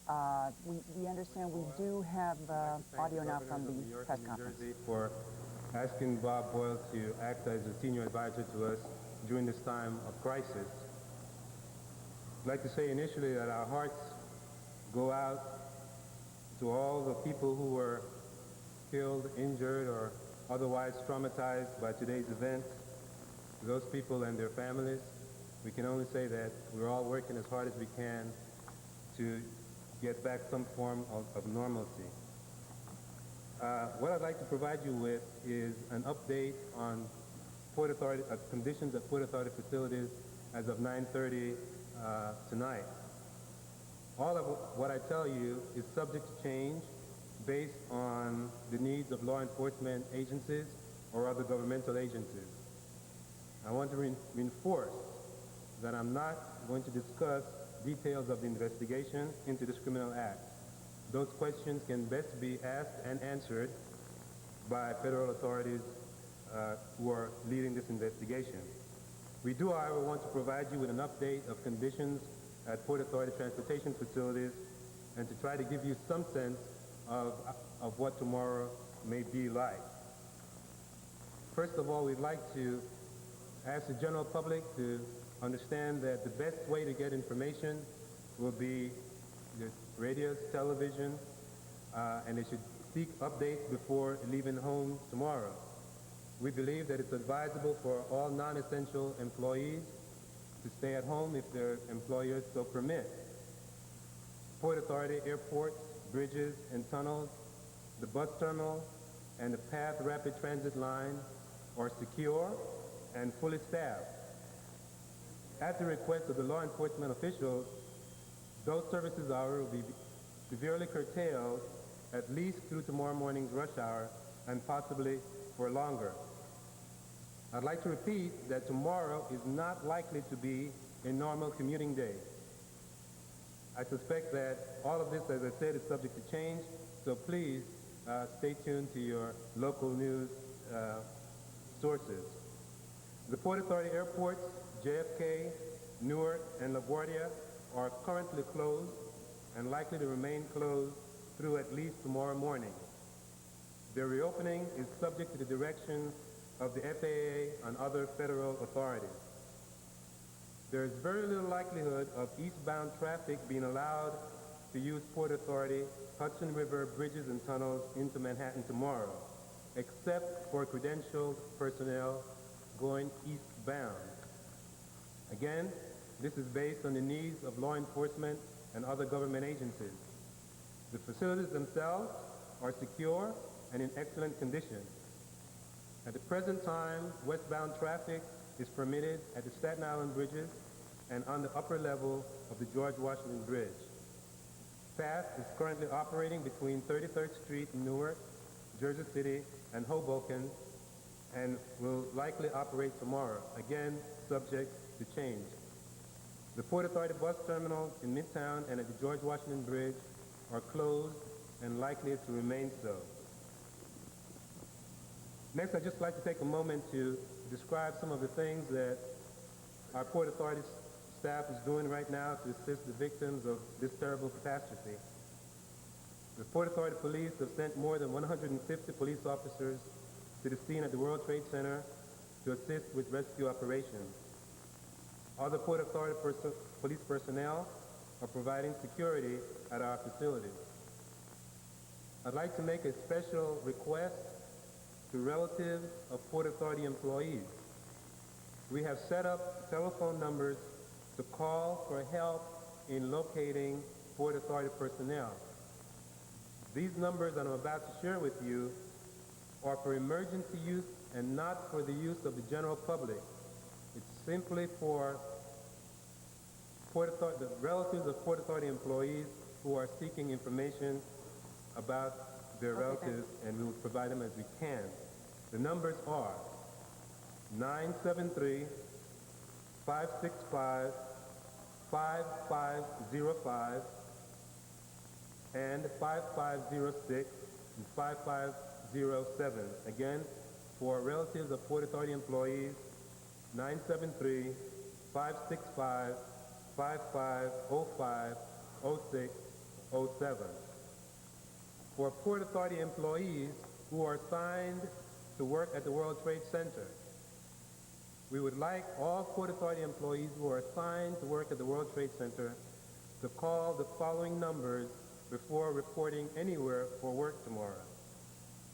The numbers for Port Authority employees only who are assigned to the World Trade Center that should be called are 973-565-5505 565, 5501, 5502, 5503, and 5504. Again, for Port Authority employees who are assigned to the World Trade Center, please call 973-565, 5501, 5502, 5503, 5504. That's all we have to share with you at this time. Thank you so very much for your presence.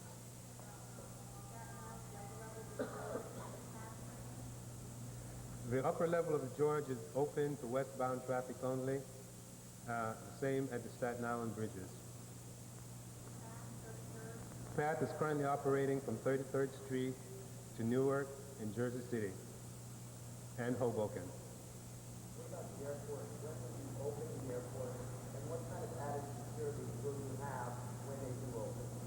The airports will be reopened when we get word from the federal officials, including the FAA, that it's permissible to do so, and we will have the type of security that's adequate for that type of situation. We will not discuss anything more about security.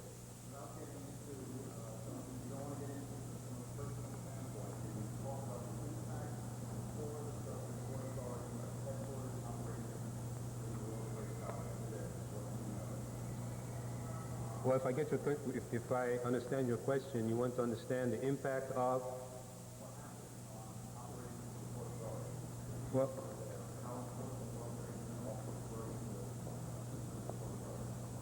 Well, as I said earlier, all of our facilities are fully operational. They're only closed based on requests from government agencies.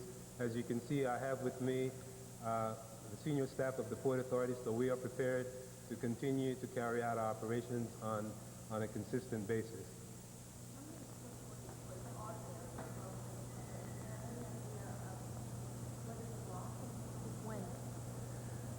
We have approximately 2,000 employees working for the Port Authority at the World Trade Center. I'm not at liberty to talk about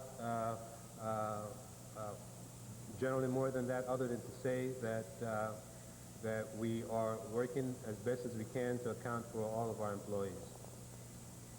The decision to close bridges and tunnels, was that the Port Authority's call, or was it surely based on other recommendations? Whose recommendations? Well, we have been working together with federal and local state agencies as well as city officials, and together we understood the need to close those facilities to ensure that we could have some control over the current situation. Did I understand correctly, you're advising non-essential people who work with Manhattan to stay home?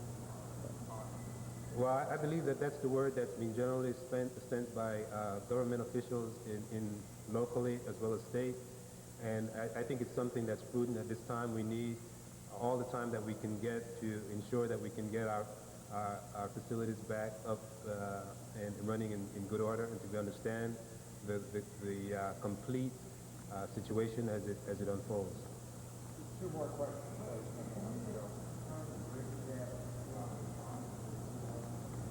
The Port Authority is responsible Okay, for the and you are George hearing Washington now Bridge. from Ernesto Butcher, who is the Chief Operating Officer here at the Port Authority. What he has told us is tomorrow obviously will not be a normal commute. All three airports closed. Their reopening is subject to the FAA. Now, vehicles coming into Manhattan will be unlikely on bridges and tunnels except for credentialed individuals. They are asking that all non-essential employees at all companies stay home if they can. Now, the Staten Island Bridge and the upper level of the George Washington Bridge leaving Manhattan are open right now. That is all subject to change. The PATH train is operational right now from 33rd Street to Newark, Jersey City, and Hoboken. That's at least until tomorrow. The Port Authority bus terminals are closed and likely to remain so for now. The Port Authority says they sent 100 employees to help in the rescue effort. They do have a phone number here that we just got for anyone who is wondering about those employees, and that number is 973-565-5505. 973-565-5505. Once again, there is added security at all Port Authority facilities. They would not discuss the specifics, but tomorrow not likely to be a normal rush hour, and all non-essential employees should stay out of Manhattan. That's the very latest here from Port Authority. All right, thank you, Thank you very Darlene. much. As we look at this picture, I'm reminded of the Gulf War a bit when we had some shots in Baghdad. After there were strikes, you could see fires on the horizon burning and silhouetted against the buildings in Baghdad. This is Lower Manhattan, and we can still see the glow of fire from the devastation of the World Trade Center there. Rob Morrison is live in Lower Manhattan right now. Rob, what do you see? Well, as you've said, Chuck and Michelle, Lower Manhattan is still burning. I'd ask you to look past me, down West Street here, past all the emergency vehicles and through the bridge, and you can still see some flames burning in one window there. That's just one of numerous fires, we're told, that are still burning in southern Manhattan at this point. Right now, there are numerous fire companies down there trying to make inroads through all the rubble and get in there and battle those blazes, but it is rather difficult for them. This is the best shot we could give you tonight from where we are. We made our way onto a rooftop. This is unedited video too, by the way, but we were on a rooftop just about a block away from here, and we were looking down into Ground Zero. This is the best look we could get at this all today. Basically, what we're hearing from people who have been in there is that the fires are burning all over, but the thing that is making it so difficult for them is all the rubble, as you can imagine. In some places, the rubble is piled high as 100 feet, so it's making it very difficult for these firefighters to get in there and actually get to the rubble, get to the fires, excuse me. What we've seen happen here within the last couple hours is something of a shift change. We've seen many firefighters, many vehicles, police vehicles and firefighting vehicles leaving the scene here. They're reportedly going back to their firehouses where they'll clean up. Many of them have been here since very early this morning. They'll go back there, spend the night in the firehouses and try to get fresh to come back here and do their jobs tomorrow. But still, there are numerous companies in there, as you can see, right there at Ground Zero, battling the numerous fires that are happening down there right now. Talking about the rubble being piled up down there, and obviously it's a very complex operation because, yes, there is rubble piled as high as 100 feet from the collapse of the building, but in that rubble may be survivors somewhere. So the act of removing the rubble to be able to get to the fires has to be a rather delicate one, doesn't it? Absolutely, Chuck. You're absolutely right about that. Also, one thing I can tell you is that as far as the firefighters, what they're telling me right now is that no more buildings down there are compromised. So, of course, if you were watching this afternoon, you saw the drama unfold with World Trade number 7 as it was burning, then tilting, and then it finally fell. That was preventing firefighters from making any inroads today. Right now, they're telling me that there are no more buildings that are compromised, so that also is good news in the sense that they can start to make some inroads through the rubble and dig through there, look for survivors, put out the fire, do what they've been trained to do. That's what's happening here in Lower Manhattan at this hour. We'll keep you updated. I'm going to send it back to you now. All right. Mayor Giuliani is about to hold another news conference. Let's switch to his command center at an undisclosed location. Here's Mayor Giuliani. Say to all the people who have lost loved ones and who are worried about loved ones that our sympathy and our prayers go out to them, and every effort is being made tonight to try to recover as many people as possible. We were down at the scene. It's a horrific sight, but there are thousands and thousands of emergency workers down there. We've gotten a tremendous amount of help and assistance. In fact, we actually probably have more equipment than we need at this point. We're very grateful for it, and it'll be stored in areas, and probably over the next 2 or 3 days we will need it. And we'll do everything we can to support the efforts of the people who are trying to recover people from the debris and the horror that's taken place down there. The number to call if you have questions. I'm not sure we can answer all of your questions, but at least we can try to answer it, is 1-212-560-2730. That's 1-212-560-2730. If you have questions throughout the night and tomorrow, that's the number to call rather than 911, which you should just call if there is an emergency. We had over 1,100 emergency room visits today that we know of. So far, we have 6 fatalities that we know of, 5 at St. Vincent's. Obviously, And tragically, there are going to be a lot more than that, but that's what we know of at this point. We had over 300 patients that were treated at St. Vincent's, over 160 at Bellevue, 250 at Beekman Downtown Hospital.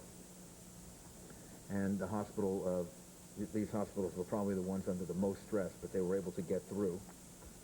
I want to thank all of the people that helped St. Vincent's getting the water that they needed and the support that they needed. Also, I'd like to say to people that might consider doing this that services should be made available in New York City tomorrow on a fair and equitable basis. Anybody that thinks that they're going to gouge consumers or ask for extra amounts of money for food or anything else, we're going to have the police and the Consumer Affairs Department out there. So just be careful. This is a time in which we all have to cooperate and help each other. Alternate side street parking is suspended. Sanitation services will take place in most of the city, except obviously in the lower part of Manhattan, where the sanitation department will be working to remove debris, which has already started. And the schools, again, will be closed tomorrow. And hopefully we'll get them open as soon as possible. Tomorrow the effort will be at trying to recover as many people as possible and trying to clean up the horrible mess that was created by all of this. And I would ask people to cooperate as much as possible in that effort. If you have to come into Manhattan because your business is essential, then obviously do it. The upper part of Manhattan will be open. But if tomorrow is a day in which you want to stay home and stay with your family and give comfort and support maybe to other people that have been affected by this, it would be a good day to do that. Yeah, the point that Richie Shearer makes is people are wonderful, and I mean this in the best sense of the word. We've had thousands and thousands of people that have come to help us.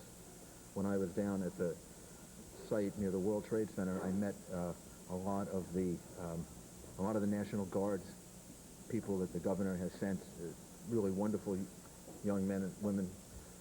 We have enough volunteers now. We have more volunteers, frankly, than we need at this point. And what we need to do is to focus the efforts of the professionals that are there in being able to do the recovery and try to save as many lives as we can and restore services as quickly as possible. We may be asking for more volunteers tomorrow and the next day and the day after, but right now we don't need any more volunteers. Mr. Mayor, is there still hope that there are people who are still alive and well? Yes, there's hope. There's hope that there are people that are still alive.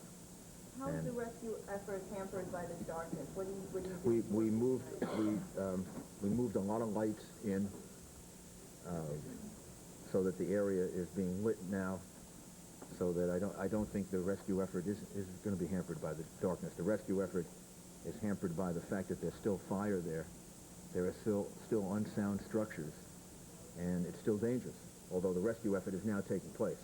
But if you're asking me, is it hampered? It's hampered because of the conditions, not because of the nighttime. Is there a long procession of heavy bulldozers and other heavy construction equipment making its way down to lower Manhattan? What is that going to be used for? That's going to be used to move debris out of the way so that the emergency vehicles can get in and out quickly, so that we can get the ambulances in a more expeditious fashion than we've been able to do. And I want to thank the Deputy Mayor Rudy Washington, who has spent most of the day coordinating, getting all of that emergency equipment in the right place, ready to move. If you go along Houston Street, you'll see hundreds and hundreds of pieces of equipment that are lined up to move in and to take debris out. And now they've started doing that. And I think that's probably what you observed. You probably observed them starting there. Are you concerned about the city tonight in light of what all of the things that have happened during the daylight hours today? Am I concerned from the point of view of the actions and activities of the people of the city? The police department is out in large numbers. You want to explain the force that you have out there? And no, I'm not concerned. But we're pretty much out in full force this evening. Southern Manhattan, as you know, we're primarily concentrating on the rescue efforts. The rest of the city is basically, some of the entry points are shut down. The tunnels are shut down. As of midnight, there will be no more traffic coming into southern Manhattan from 14th Street. We're going to shut that down. I think the city's pretty secure, and we're going to continue doing what we're doing in the rescue effort and just hope for the best. Are there any reports of lawlessness, any reports of any looting or anything? Absolutely not. There's been no reports of looting or any other problems out of the ordinary. And as I said, the boroughs are working pretty normally, and so far so good. Mayor, did you see the president's comments tonight, and have you spoken to him again? No, I spoke to him earlier today, and I only heard the very end of his comments because I was coming back from the World Trade Center.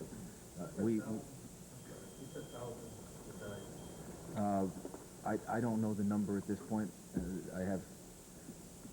That may be very well be the case. At this point, we're still in the effort of trying to recover people. I don't know the numbers yet, but I mean, this is going to be, as I said, the numbers are going to be very, very high.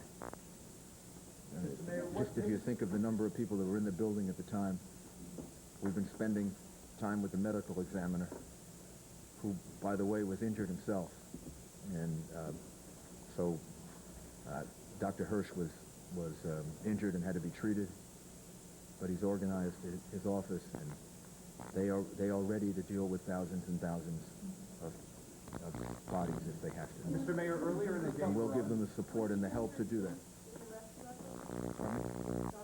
He was down there, yeah. He got injured. I mean, he's okay, but he's obviously he was hurt. He was beaten up pretty badly. His body hurts, and well, no, I mean his body he got hit with debris. No one beat him up. He got hit. He described it that way. I said, "How do you feel, Dr. Hirsch?" He said, "I got pretty beaten up." And then what happened is he got hit with debris. Mr. Mayor, earlier in the day, you weren't sure exactly what the radius of damage was like, what blocks were involved, how much debris had fallen on surrounding areas. If you go down there now, the last time I saw it was when I was leaving this morning. It's horrendous. I mean, it's filled with debris. It's filled with dust. It's going to be a heck of a cleanup effort. How far down? Battery Park City, was that affected? Well, the power is out in the lower part of Manhattan on the west side.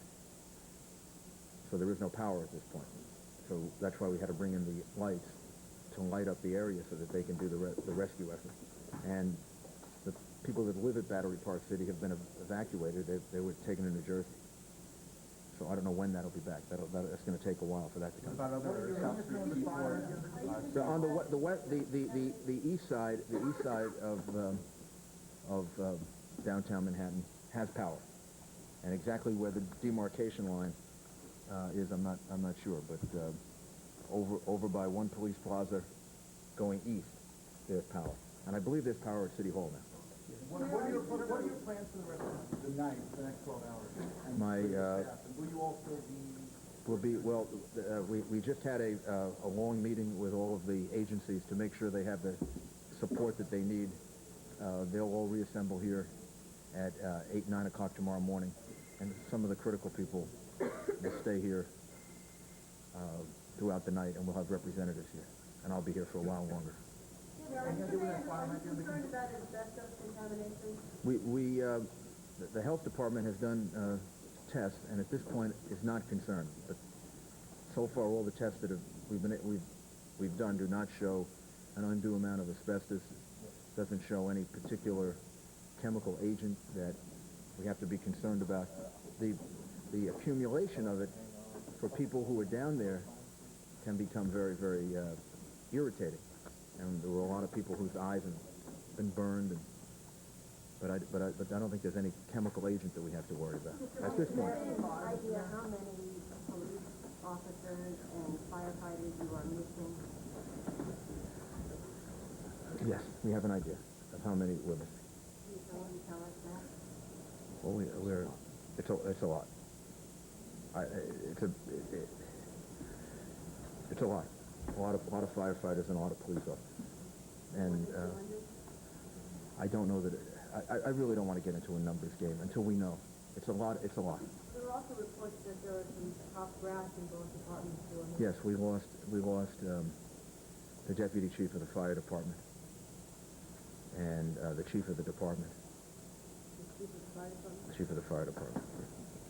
The first deputy commissioner. Feehan. Deputy Commissioner Feehan. Chief Gansey. Father Judge. And Ray Downey, who I just gave a party for at Gracie Mansion for his years of service to the fire department, who led our team in the Oklahoma City bombing rescue. We've also lost him. It's very difficult for you. It's very difficult, not just for me, for the fire commissioner, and there are some other very close friends that are missing right now. I haven't been able to speak to their families yet. Mr. Mayor, advice against New Yorkers who are still concerned about going to work and things like that. The very best thing would be to stay home tomorrow.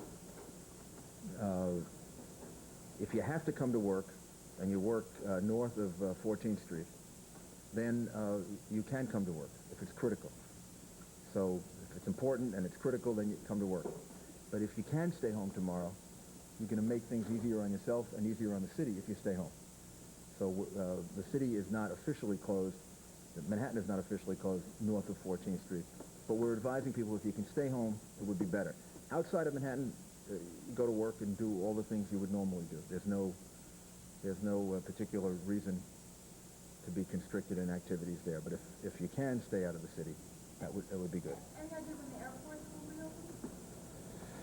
reopen? I believe not before 2 o'clock tomorrow, but that was the report we had a while earlier. So at least closed until then. Mr. Mayor, Arab Americans repeatedly issued statements condemning the attack and asking for Americans and New Yorkers to withhold judgment until after an investigation has been completed. But they're also concerned about the fact that Muslim communities here in New York will be targeted for harassment both by law enforcement officials and by community members because of the nature of the attack. Just the opposite. They will receive extra protection. That's the point of what I was saying earlier. Nobody should engage in group blame. The reality is, whoever is responsible for this, law enforcement will figure that out. The United States government will figure it out. And the retaliation will be, I'm sure, very, very strong and make an example out of those people.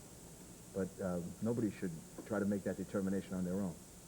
Nobody should blame any group of people or any nationality or any ethnic group. The particular individual is responsible and the group's responsible. That's up to law enforcement, and it's up to the United States government to figure out. And citizens of New York should, even if they have anger, which is understandable, and very, very strong emotions about this, it isn't their place to get involved in it. Then they're just participating in the kind of activity we just witnessed. And New Yorkers are not like that. So we're sensitive to that. The police department will have special patrols in those areas of the city. And anybody that tries to do anything like that will be arrested. Mr. Mayor, is there anything you could say to put to rest of the fears people have? Everything is being done to try to make the city as secure as possible. The president, the FBI, federal government, the state, the governor, the New York City Police Department, law enforcement authorities, everything is being done that can be done. And people tonight should say a prayer for the people that we've lost, and be grateful that we're all here. And tomorrow, New York is going to be here, and we're going to rebuild, and we're going to be stronger than we were before. Last question. Police Commissioner Farris, did you lose any top people in your department? No, not to my knowledge, not at this point. We have suffered losses. There was a contingent of cops that was with the mayor and I, and Chief Ganji and First Deputy Meehan. The mayor and I left them.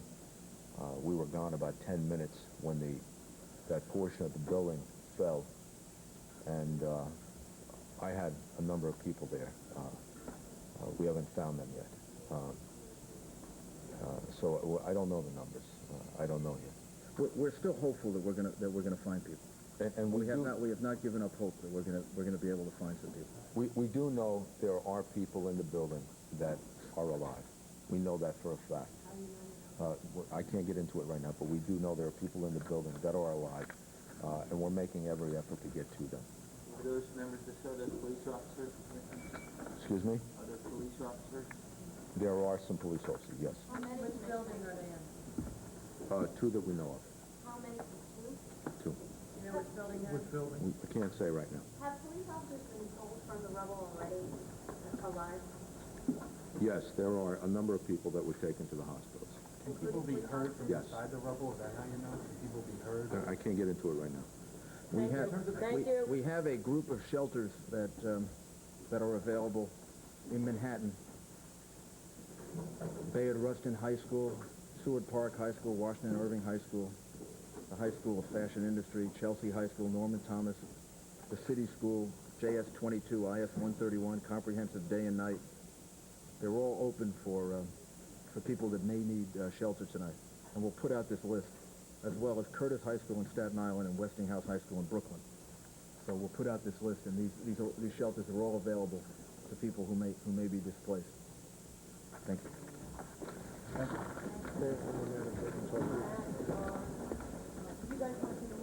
Rudolph, including another live press conference today, and circling around, but giving us some idea of the dimension of the tragedy. He began the news conference saying there were 1,100 ER visits today and 6 known fatalities, but then later, when pressed, he said the numbers of fatalities are going to be very, very high.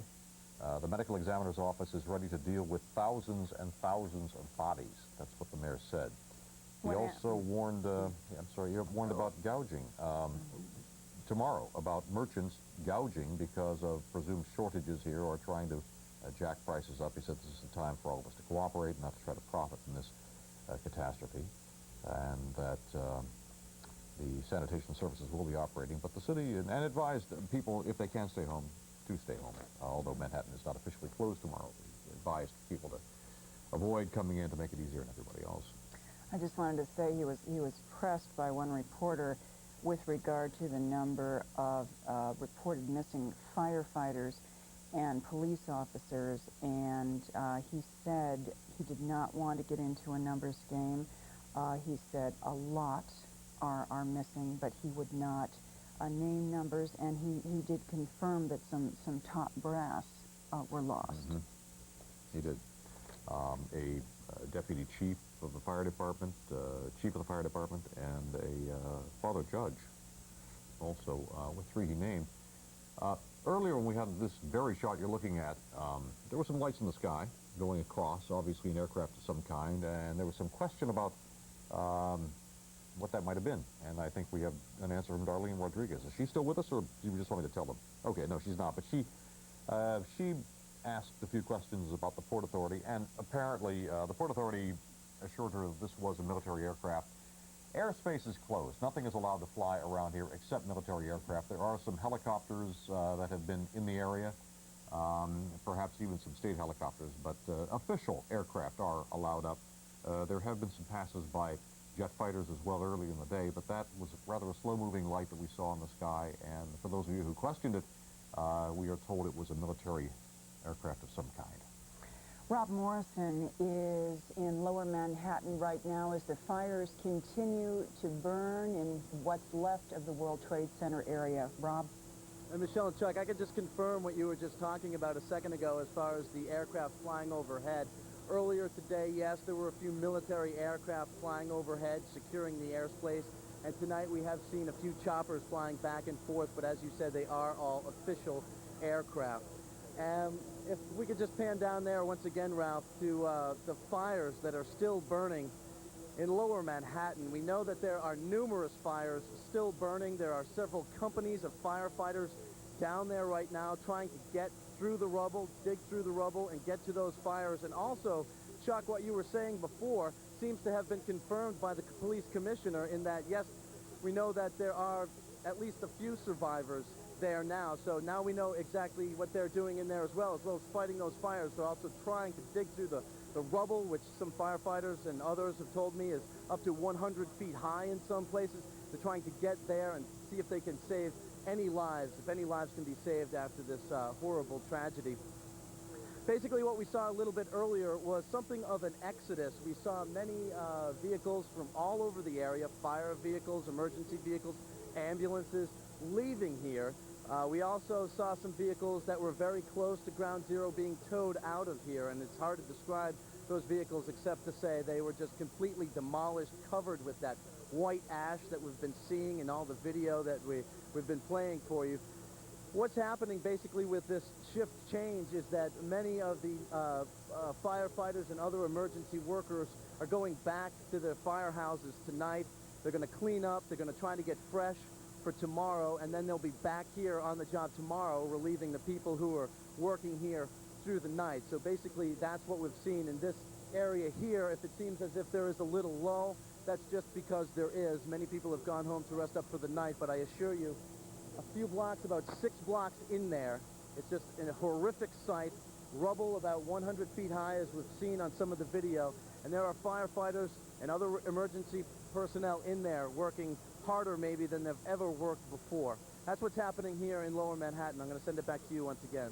Rob, thank you very much. As we continue to look at these scenes down there, there are stories that are coming out one by one about experiences people had that we're getting on the wires. And here's one of them. One man caught under the rubble used his cell phone to reach his family in Pennsylvania with a plea for help. She received a call from him saying she was still trapped under the World Trade Center. He gave specific directions and said he was there along with 2 New York City sergeants, said Brian Jones, 911 coordinator in Allegheny County. He would not give their names, but said the message was passed on to New York authorities. That's a chilling thought. Somebody trapped under the rubble, but able to get a cell phone call out and call for help. Perhaps if they had some idea where they were, they will eventually be able to direct rescue crews in to find them and get them out. And Mayor Giuliani at the news conference spoke of all the extra equipment being moved in tonight to move the debris. And of course, as they do that, as they move the debris out, they have to be careful not only about not injuring anybody further who might be trapped under it, but this is an investigation as well as a rescue. And there are clues in that debris that we talked about earlier, the most important of which are the black boxes from those 2 airliners. Those black boxes could contain very vital information about who was in the cockpit, what was said in the cockpit, and could help reconstruct the flight path of the aircraft. But that information likely survived. The black boxes do survive crashes. They're called black, but they're actually sort of international orange, so they're easier to find. They've always, by tradition, been called black boxes. And they are quite detailed and quite sturdy. So every load of rubble that goes out of there has got to be examined to make certain that something vital to the investigation, vital to finding out who the terrorists were, isn't carted away by mistake. Let's go to shadow traffic right now. Katie McGee's been doing yeoman service all day, keeping us up to date on what's going on around the city. We know things are pretty well clamped down here in Manhattan. What's it like elsewhere, Katie? Well, I'll tell you what, Chuck, in New Jersey, getting hit really hard. At this point, any major roadway leading to any of the Hudson River crossings closed down. Route 3, Route 46, Route 80, Route 95, the Turnpike extension off of the Turnpike, all of this closed down at this point this evening. Now, we did just hear that from Port Authority, we heard this, you're going to find tomorrow, inbound GWB, inbound Lincoln, inbound Holland, they will remain closed down tomorrow. Now, we do have some transit updates for you. If you are thinking of even trying to get to work, which at this point we're hearing just pretty much forget anything south of 14th Street. Staten Island Ferry service suspended right now and tomorrow. Right now, Staten Island Ferry is being used to transport emergency vehicles back and forth. New York Waterway ferries, you can take now and will be able to tomorrow. The Pier 11 from Wall Street, West 38th, East 34th Street, and Pier A at Battery Park. All of those, but those will only be, again, outbound service for you into New Jersey, into Queens, and into Brooklyn. Past trains, they will have limited service. What they're trying to do at this point will be 33rd Street to Newark and 33rd Street to Hoboken. Any of the local stops between 33rd Street and the New Jersey stops in the city will not be made. Those would be 23rd Street, 14th Street, and Christopher Street. Other than that, we do have some bridge updates for you. Of course, I did mention inbound GWB, Lincoln, and Holland will be closed tomorrow. They are closed now. The only Hudson River available out of town is the outbound upper level of the George Washington Bridge. Brooklyn Battery Tunnel, Brooklyn bridges remain closed down in both directions at this point. Manhattan Williamsburg bridges closed down into town, out of town, pedestrian traffic only. Throgsneck, Whitestone bridges, they are open in both directions, not charging any toll, so you can travel between the Bronx and Queens. At the Triborough Bridge, Bronx and Queens bound traffic only. Again, you cannot get into the city. These are the latest that we have for you. Staten Island Bridge crossings quickly. Verrazano open into Staten Island. Brooklyn bound, only one level open. And the Bayonne Outer Bridge and Goethals bridges, you can get into New Jersey but close down into Staten Island. It is difficult to get around, and again, most of these river crossings and most of these closures are in effect to ensure that emergency vehicles can get to where they need to be. So we'll keep you posted. Back to you. All right, Katie, thank you. We are joined now by Governor George Pataki. Thank you so much for being with us. We have heard from the president tonight. We have heard from the mayor. Tell us what your message is tonight to the people of the tri-state area in terms of the security of this area and what to do tomorrow. Well, every possible step to make sure we're as secure as possible has been taken. We've coordinated city, state, national efforts, and we're confident that nothing more can be done from a security standpoint. The focus right now is on the search and rescue in the hopes that we can save some lives of people who might still be injured and trapped, and every effort is being made to do that. And but what we want the people of New York to focus on is the spirit of New York. You know, not allow terrorists through this heinous crime to intimidate and prevent us from enjoying the freedoms that we have a right as New Yorkers to enjoy. And I've seen people out on the street lined up in front of Cabrini Hospital for blocks donating blood. I've seen volunteers coming into the hospitals to offer their services, and that's what we have to do, is pull together, show the spirit that has gotten us through past tragedies, and we'll get through this too. What was your first reaction when you heard what happened there?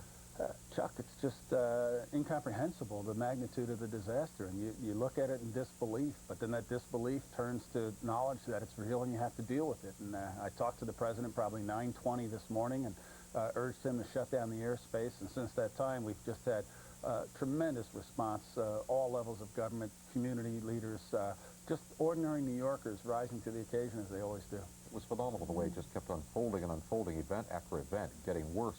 And you just didn't know when it was going to stop or if it was going to stop. But this is a dark day in American history, and it's certainly a dark day for all of us in New York. But out of this death, out of the destruction, we have to see hope, and we have to work to get through this. To our knowledge, airspace will be closed at least until 2 o'clock tomorrow. Is that what you hear? That's the latest that I've heard from the White House. Obviously, we'll be in touch with them throughout the night. The president, in his latest statement to the nation this evening, said that we will make no distinction now between the terrorists who did this and the people who harbor them. You support that notion? That's a change in U.S. policy. I think that's exactly right. You look at what happens. We are a free country and an open country, and that freedom depends on our ability to defend ourselves. And I certainly think that the American people will stand with the president, stand with the administration, and whatever efforts they believe are necessary to protect those freedoms. In terms of volunteers needed in the next couple of days, Mayor Giuliani was saying that as of now, there are enough volunteers. What is needed yet? How can people help? At this point, what we are looking to do is not have people come to the city, not have people go to the site, because there are emergency services, and the city's emergency services are the best in the world. There's no question, and they're being augmented by our National Guard and state support. But what we know is going to happen is, as the days and weeks unfold, the frontline workers are going to become exhausted, and we're going to need to rotate in more nurses and more emergency support teams. So we've set up a statewide registry of people, whether they're nurses or doctors or emergency technicians, so that they can volunteer, sign up, and we'll be in a position to call on them if need be. You mentioned days and weeks. This rescue effort, this cleaning up of Lower Manhattan, the investigation could go on for weeks. Chuck, it certainly could, but right now the goal is to try to do it as quickly as possible, so long as there's still the possibility that we can free people who might be trapped in the rubble downtown, and that effort is enormous and ongoing right now. Governor, did you get down to Lower Manhattan? I haven't been downtown yet. I am going from here to downtown. I've been down to, I'll tell you, I was at St. Vincent's Hospital a couple of hours ago, and I was with some of the police and fire officers who were in the hospital because they had been injured. And they were asking about, can they go back down to try to help their friends? And that's the spirit we're seeing, and we're going to get through this because of that spirit. What are your plans for tomorrow? The city south of 14th Street will be closed. State offices in Manhattan will be closed. We're urging people who don't have to be at work to stay home and not come to work. But we're not going to let the terrorists shut down the city, shut down the state, shut down America. The city will be open above 14th Street, and we'll be doing everything we can to try to bring life back to normal, given the fact that there's going to be enormous grieving and enormous problems and just dealing with the suffering and the grief of the people. But we can't let that overcome our ability to go forward as well. Do you have a recommendation, since you did ask airspace to be closed when after the second plane hit? Do you have a recommendation on when you think it should be reopened? That depends on national security grounds. And I just suggested to the president that the airspace in the New York metropolitan region be shut down, and ended up the president shut down the airspace across America, and that was obviously the right decision. But those security decisions have to and will be made by the federal officials. All right, Governor, thank you very much for dropping by, and I know this has been a long, hard day for you, too. It's been a long, hard day for all New Yorkers and all Americans, and our prayers are with all those who may have lost a loved one. We'll get through this. Why don't we take a look at some more of the footage that we've been looking at, this surreal footage, really. We're looking at it again and again as we see the World Trade Center that no longer exists, smoldering there. This, I think, is the footage is somewhat prior to the collapse of the buildings. That was unexpected, but explainable. First one airliner, then another, came in starting a little before 9 o'clock this morning on a perfectly clear day, diverted from Boston en route to Los Angeles, both of them, and swung around and struck the buildings. And then they collapsed. And thus began, as the governor said, one of the darkest days in the city's history. You were, Michelle, you were stuck for quite some time, unable to get into the city in the Bronx.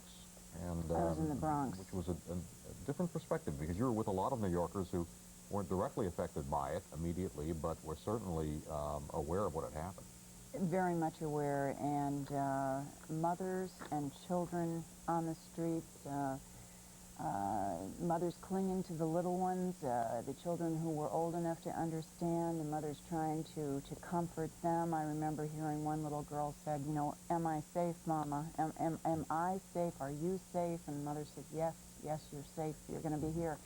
And then, of course, I was at the train station, the Marble Hill station up in the Bronx, the Metro North station, where people had walked more than 100 blocks, some of them, from Lower Manhattan, trying to get out of the city, away from the horror, and hopefully connecting to a train that would get them to a safe haven and home and their families. You can't imagine how many families were just absolutely worried out of their minds today, trying to call, and of course, as we heard, with the cell phones not working, it was just a horror for them too. Let's listen one more time to part of the president's statement earlier this evening. He made at 8:30. Today our nation saw evil, the very worst of human nature, and we responded with the best of America, with the daring of our rescue workers, with the caring for strangers and neighbors who came to give blood and help in any way they could. And that was the president this evening at 8:30, talking about this terrible day and what's, of course, going to lie ahead, as we all anticipate that. We're going to now rejoin Tom Brokaw and NBC News, and we'll see you once again at 11 o'clock. Thank you. Brought together America in grief and shock, frustration and anger and determination to go forward as well. We do have some additional information for you. A top New York City police official said at the end of the news conference by Mayor Giuliani that, in fact, there are people still alive trapped in the rubble of the World Trade Center. He wouldn't say how many, but they're bringing in heavy construction equipment to move a lot of the big blocks of concrete that have come down and the steel beams as well. And he says that they have recovered some victims who were still alive when they found them this evening. So that's the most heartening news that we've had from the site of this carnage in Lower Manhattan so far tonight. The work will go on through the night and for several more days. John Hanson, the assistant fire chief in Oklahoma City, reminded us earlier that in Oklahoma City the rescue efforts were going on for 7 days before they were called to a halt, and they had a full accounting of all the people who were missing. And as horrendous as Oklahoma City was, it will pale in comparison, probably, in terms of the number of people who were in the World Trade Center when those two buildings came down, say nothing of that 40-story building that came down later, although that area had been evacuated by that time. NBC's Maria Shriver is in our Burbank Bureau tonight, and she has been looking at the people who were on those flights that were destined, most of them for Los Angeles, although one flight was headed for San Francisco. Maria, what can you tell us? Well, Tom, as you have been reporting, as you just mentioned, all 4 of the hijacked planes were headed here to California, 1 to San Francisco, 3 here to Los Angeles. And the news that came here to California when people heard that those flights were coming here brought this city almost 3,000 miles away from the New York World Trade Center to almost a complete standstill. Los Angeles was one of the first airports in the country to get the early morning call to close down. Los Angeles International is one of the airports that we've asked to be evacuated early on. That unprecedented move spread fear throughout the city that terrorism might be heading west. The city went into high alert. Federal buildings, City Hall, and the courts were all evacuated, and that was just the beginning. The chief of police attended an emergency council meeting and went on television to try and calm people's fears. We certainly want to, again, reassure the public that all is safe in the city of L.A. We certainly have no guarantees, but we're certainly looking at all of the precautionary measures to ensure that the community is as safe as possible. And while there were no terrorist incidents, nonetheless, businesses came to a standstill. Disneyland closed its doors not just in California, but throughout the world. Virtually all studios closed down, including Jay Leno, who suspended production for the rest of the week. Tonight's Latin Grammys were also canceled, so was Madonna's concert and sporting events for the near future. Even the Emmys canceled Sunday's award ceremony. A celebration and a comedy show would just not be something that would be appropriate for this country this weekend. By mid-afternoon, the state's governor felt it necessary to go on television and reassure all Californians that their state was indeed secure. First of all emergency services operations are up and running throughout California. Secondly, all law enforcement and firefighting personnel at the state level are fully deployed. But despite the pronouncements from elected officials, this was a state in fear and shock. It's like a movie. I can't believe that it could happen in this country. And while thousands of Los Angelinos were stranded and frightened, the real concern here was for New Yorkers and for the families here in Los Angeles who had loved ones on those planes.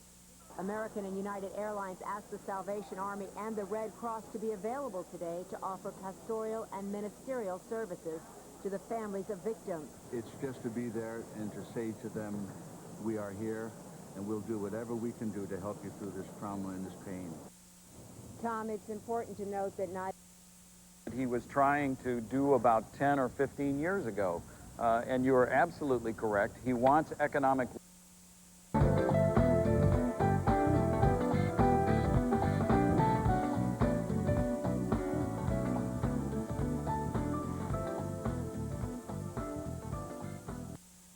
And Israeli embassies all over the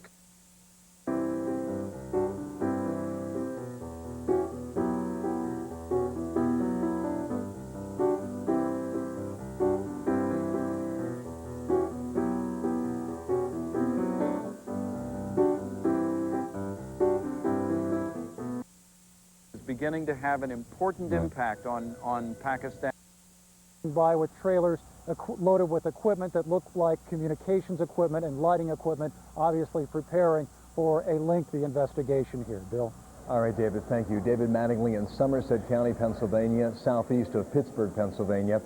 Throughout the evening here, the human face has been put on this tragedy in more ways than one. We're starting to get an idea of some of the people who were on board the various flights that took off today, a partial list of some of the better recognized names on board. David Angel and his wife Lynn from Pasadena, California. The executive producer of NBC's Frasier, Wings, and Cheers was on board one of those planes.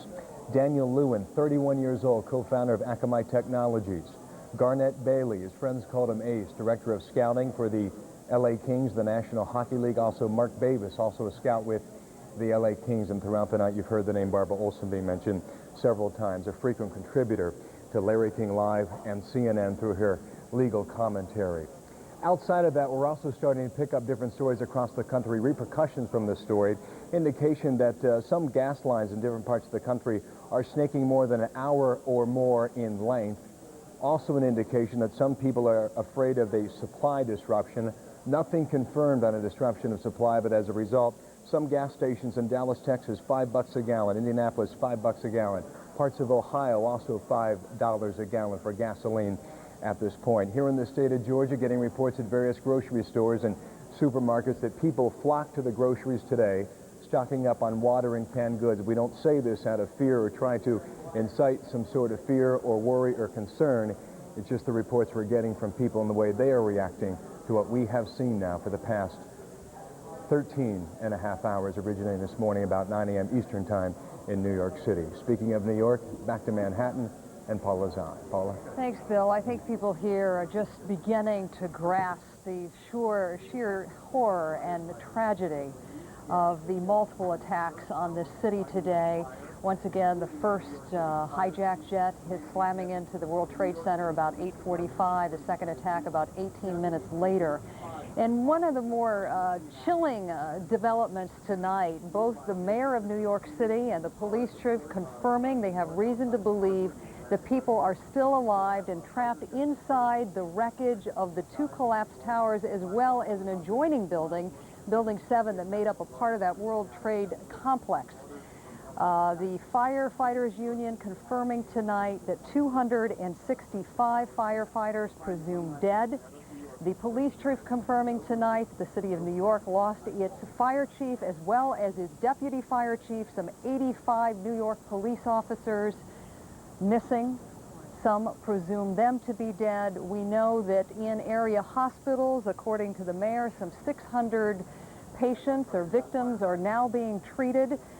Part of the challenge in getting to what the mayor believes to be potential victims who may still be alive is the fact that there's a tremendous amount of smoke still billowing from the collapsed towers.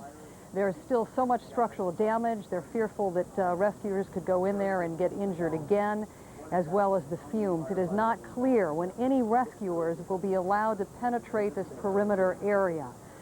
The mayor confirming tonight that the fatalities will be horrendous. The numbers, he told us, will be, quote, very, very high.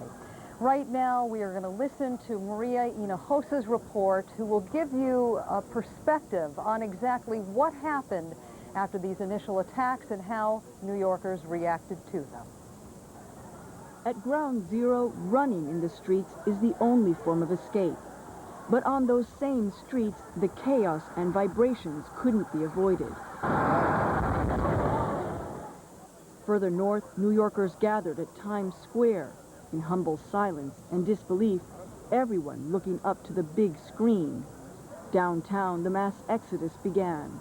I saw everybody crying in the streets, saying their prayers and crying. I saw different races, nationalities, and creeds that usually have differences with one another come together and bond and love and respect. Along Fifth Avenue, people flooded to the streets to watch together. Oh my God, it's inside the first building. The faces of New Yorkers, solemn, quiet, praying. A father trying to give security to the innocent ones. The tiniest of faces protected. Streets filled with anger and shock. I have never witnessed nothing like this in my entire life. Human beings, parents, daughters and sons jumping out of the window at least from 80-something floors. None of you want to witness that. I'm traumatized for life. The street where now everyone shares the pain out in the open without shame. The street where office chairs have become eerie stretchers outside a hospital. We've had multiple types of injuries, from severe burns to blunt injuries and multiple fractures. The street where a depleted mayor summons some strength. New York City is a lot stronger than this, and we're going to overcome it, and the people of New York City are going to give an example of how you stand up to terrorists. You just don't be afraid. But Times Square is empty, the streets are silent, and the city mourns. Maria Hinojosa, CNN, New York. And I think it is fair to say millions of people were in a state of shock today based on the conversations I've had with people who witnessed this attack. That state of shock is turning to outrage. Joining me right now is Scott Hess and Jennifer Ruth, both of whom were working in the area at the time. I should make it clear before we go any further, some 50,000 people worked in the World Trade Center area. You were not far from there. Both of you were evacuated from your workplaces. What did you see, Jennifer? I work at the Three World Financial Center on the 35th floor, and my cubicle faces the World Trade Center, and we saw the hind end of something entering the building and the hole, the gaping hole through the building, and then the debris starting to fall. So we then evacuated and crossed the street and saw the second plane before it actually hit the building. And at that point, everyone panicked and screamed and started running north on West Side Highway. Now, at that point, police obviously had not blocked off streets, so you were able to run as fast as you could. Right. What do you remember about what you saw earlier today? After we evacuated the building, the first tower was on fire, and we saw bodies either leaping or falling from the upper floors, and it was just a chilling scene. And a few minutes later, almost in a very surreal action, the second plane, and it actually, I could almost see that it was a United plane, I thought, just that smashed. Actually has been confirmed right, this it evening. smashed right into the building, and people were just screaming and crying, and it was just, the fire just, started to explode. Some of the police officials have said tonight that they were surprised about how orderly the evacuations were, not only from your two buildings. You'd expect those to be more orderly than those of the World Trade Center bombings, but that isn't exactly what you experienced on the street. There was a little more panic on the street. For the most part, things were fairly organized once we got up to the West Side Highway, but there was just people grieving and crying, and some of the schools were being evacuated. There's a bit of panic there, but overall, I think people just needed to get north and just get out of the area. You saw, as you said, the first attack. You also saw the second plane slam into the South Tower. You heard the mayor tonight say that they have reason to believe that people are still alive in that wreckage. Are either one of you that optimistic based on what you saw? You were very close. Very close, but I couldn't see. But I left before I was able to escape the scene before the buildings actually fell. And so I don't know what it looked like after that point. People were still evacuating and had the opportunity to get out as I was getting out. So most companies are advising people not to go to work tomorrow. All the public schools, private schools, parochial schools will be closed. As you wake up tomorrow morning, I'm sure you have no sense of what that day will be like that awaits you. But give us a preview of what you think it might be like. Yeah, I mean, just walking down to getting off the subway and looking at the World Trade Center for basically the last 18 or 19 years, every day, it's just not there anymore. And walking up the West Side Highway, just turning around on a continuous basis, they were just not there anymore. And just seeing this bellowing smoke. It's so eerie out there right now, and one of the things that I was impressed by the day is there was a plea made for people to donate blood. And I went late this morning to donate blood, and the lines were wrapped around the block. And I told at some hospitals there were 4- and 5-hour waits to donate blood. This does not surprise you, does it? no, not at all. I mean, everyone has been so affected by this just immediately on the streets. As soon as I got home after the incident, everyone was glum and quiet on the streets. People stayed outside to see if they could get a view, but it was just complete quiet. Well, Jennifer and Steve, we appreciate your dropping by. We know that not only has this been a very traumatic day for you, but as Senator Warner said earlier today, one of the worst days in American history. You're very lucky to be alive. Thank you. Thank you. Right now, we're going to check in with Rose Arce, who is one of our producers who has basically been at Ground Zero most of the day. We find her right now at St. Vincent's Hospital, where several hundred people are being treated right now. Rose, give us an update, if you would. Yes, Paula, I'm actually right here on 8th Avenue, and right over my left shoulder, you would see the Twin Towers on any other night clearly, but tonight there's nothing. It's completely dark.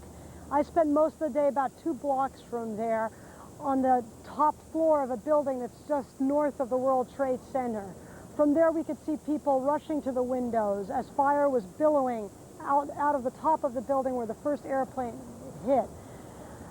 People were rushing to the windows. They were taking clothes. One thing looked like a blanket that they were waving.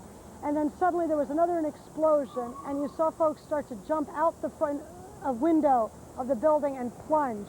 I saw at least 6 people do this. Folks were pushing each other. Some people were screaming for help and then just falling out. There was chaos on the ground. You could see emergency workers rushing to the scene of the building. Right now it's pretty quiet behind me, but this is an emergency route right over here, 8th Avenue. It's a straight shot from the World Trade Center uptown, and we've been watching emergency vehicles rushing right by us into the hospital that's right up the street. Rose, I want to make a clarification now. The police chief earlier reported that they believe there were people alive, and most people interpreted that as alive in the wreckage of the World Trade Center. The police commissioner is issuing clarifications that says they believe there are people alive in nearby buildings downtown, not the Trade Center. Once again, neither officials at the Pentagon or officials here in the city can confirm the magnitude of the tragedy witnessed here in New York City and in Washington today, but once again, the mayor says the statistics will be horrendous and the number of deaths will be very, very high. It's time to go back to Washington now, and Wolf. Thank you, Paula. We're getting some new information now from our Susan Candiotti in Miami. She's reporting that the FBI has begun the process, or will soon begin the process, of executing search warrants in more than one location in South Florida, including what she says are the homes and post office boxes of several individuals. This is in response, Susan Candiotti is reporting, to information gleaned from the investigation into today's terrorist attacks in New York and here in Washington. One source tells Susan this: we're looking at South Florida ties to some of the people we're looking at. That's because, she says, authorities are basing their investigation on the passenger manifest of these hijacked airliners, 4 of them today, and they're taking information from other sources as well. We'll be following this. One additional note, she says a search will also be done in Daytona, Florida. Susan Candiotti will be joining us shortly. I do want to report once again what she's saying, that the FBI has begun the process of search warrants in South Florida as well as Daytona. Susan is now on the phone with us. Susan, tell us, give us a perspective. What exactly do you know is going on? It's my understanding, according to a law enforcement source, Wolf, that the FBI is in the process of executing search warrants. That is to say, in the process of putting the paperwork together. The execution of them may not begin until the morning or early morning hours. What they are going to be executing these search warrants are homes, as well as some may only be post office boxes, I am told. They are basing the information on the request for a search warrant on information coming from passenger manifests of the aircraft involved, among other information they have by talking to various other sources. I am told, quote, we are looking at South Florida ties to some of the people that we're looking at. When I asked if they are looking at names on the manifest that may only turn out to be passengers, I was told, no, we are basing our search warrants on more information than that. They are looking at more than one location, I am told, in South Florida, as well as other locations in Central and or North Florida, including Daytona Beach. Wolf? Susan Candiotti in Miami, thank you very much. And our Jonathan Karl, our congressional correspondent, has been talking with members of Congress who also have been receiving intelligence briefings. John, tell us what you're hearing now. Well, Wolf, I'm outside the Capitol Police headquarters here on Capitol Hill, where Attorney General and also the FBI Director have both been briefing about 75 members of Congress. I can tell you that in general, the one bit of information here is that they believe, according to the Attorney General told members of Congress, these were teams of 3 to 5 operating on each one of these planes, and that they believe that in each one of the cases where they have direct information, they were armed only with knives. Besides that, members of Congress I've spoken to that were in this briefing expressing frustration at the lack of information. They wanted to know, about the plane that went down outside of Pittsburgh. They wanted to know where was that plane's destination. They wanted to know more about the nationalities of those that were involved with this attack. And they said they got essentially no new information on any of that. But again, the one thing that they did get out of this was that, according to the Attorney General, what the Attorney General told the members of Congress here, those were teams of 3 to 5 operating on each one of those planes. Now, there will be another extraordinary briefing of law enforcement officials tomorrow at 12:30 on the floor of the House of Representatives, because every member of the House and Senate, for that matter, obviously wants to get briefed, wants to get these questions answered. There will be a closed briefing on the floor of the House, we are told, tomorrow at 12:30 with law enforcement officials. Jonathan Karl, so many questions and still so few answers. Thanks so much for joining us. And I want to bring in now the former UN ambassador, United States ambassador to the United Nations and Energy Secretary during the Clinton administration, Bill Richardson, who was one of the last high-ranking U.S. officials to actually go to Afghanistan and meet with Taliban leaders. He met with them in late 1997. And also Julie Surs, a former U.S. Defense Intelligence Agency analyst, a specialist on the Taliban and Afghanistan and Osama bin Laden. And first to you, Secretary Richardson, what is your sense right now, knowing the Taliban, knowing Osama bin Laden, hearing these reports, what do you believe that Osama bin Laden was responsible for this? My gut feeling, Wolf, is yes, that every indicator, which is similar to the bombing of our 2 embassies, to the USS Cole, the modus operandi, the 3 to 5, that most likely it is Osama bin Laden. I believe that intelligence is also indicating that he's now in Afghanistan. If that is the case, I think this new policy makes sense, and that is that any nation that harbors such a terrorist would also be the beneficiary of a retaliatory effort by the United States. My view, again, is that the Taliban have been playing this game, that we contain him. When I met with him, they said he's not perpetrating any terrorist acts, he's under our control. That is not the case. He operates in a wide network throughout Afghanistan, other countries. I think it is critically important that if he is in Afghanistan, that he be turned over, that he be brought to a swift retaliatory effort. Julie Surs, you're a former DIA, Defense Intelligence Agency analyst specializing in Afghanistan and the Taliban and Osama bin Laden. What's your take?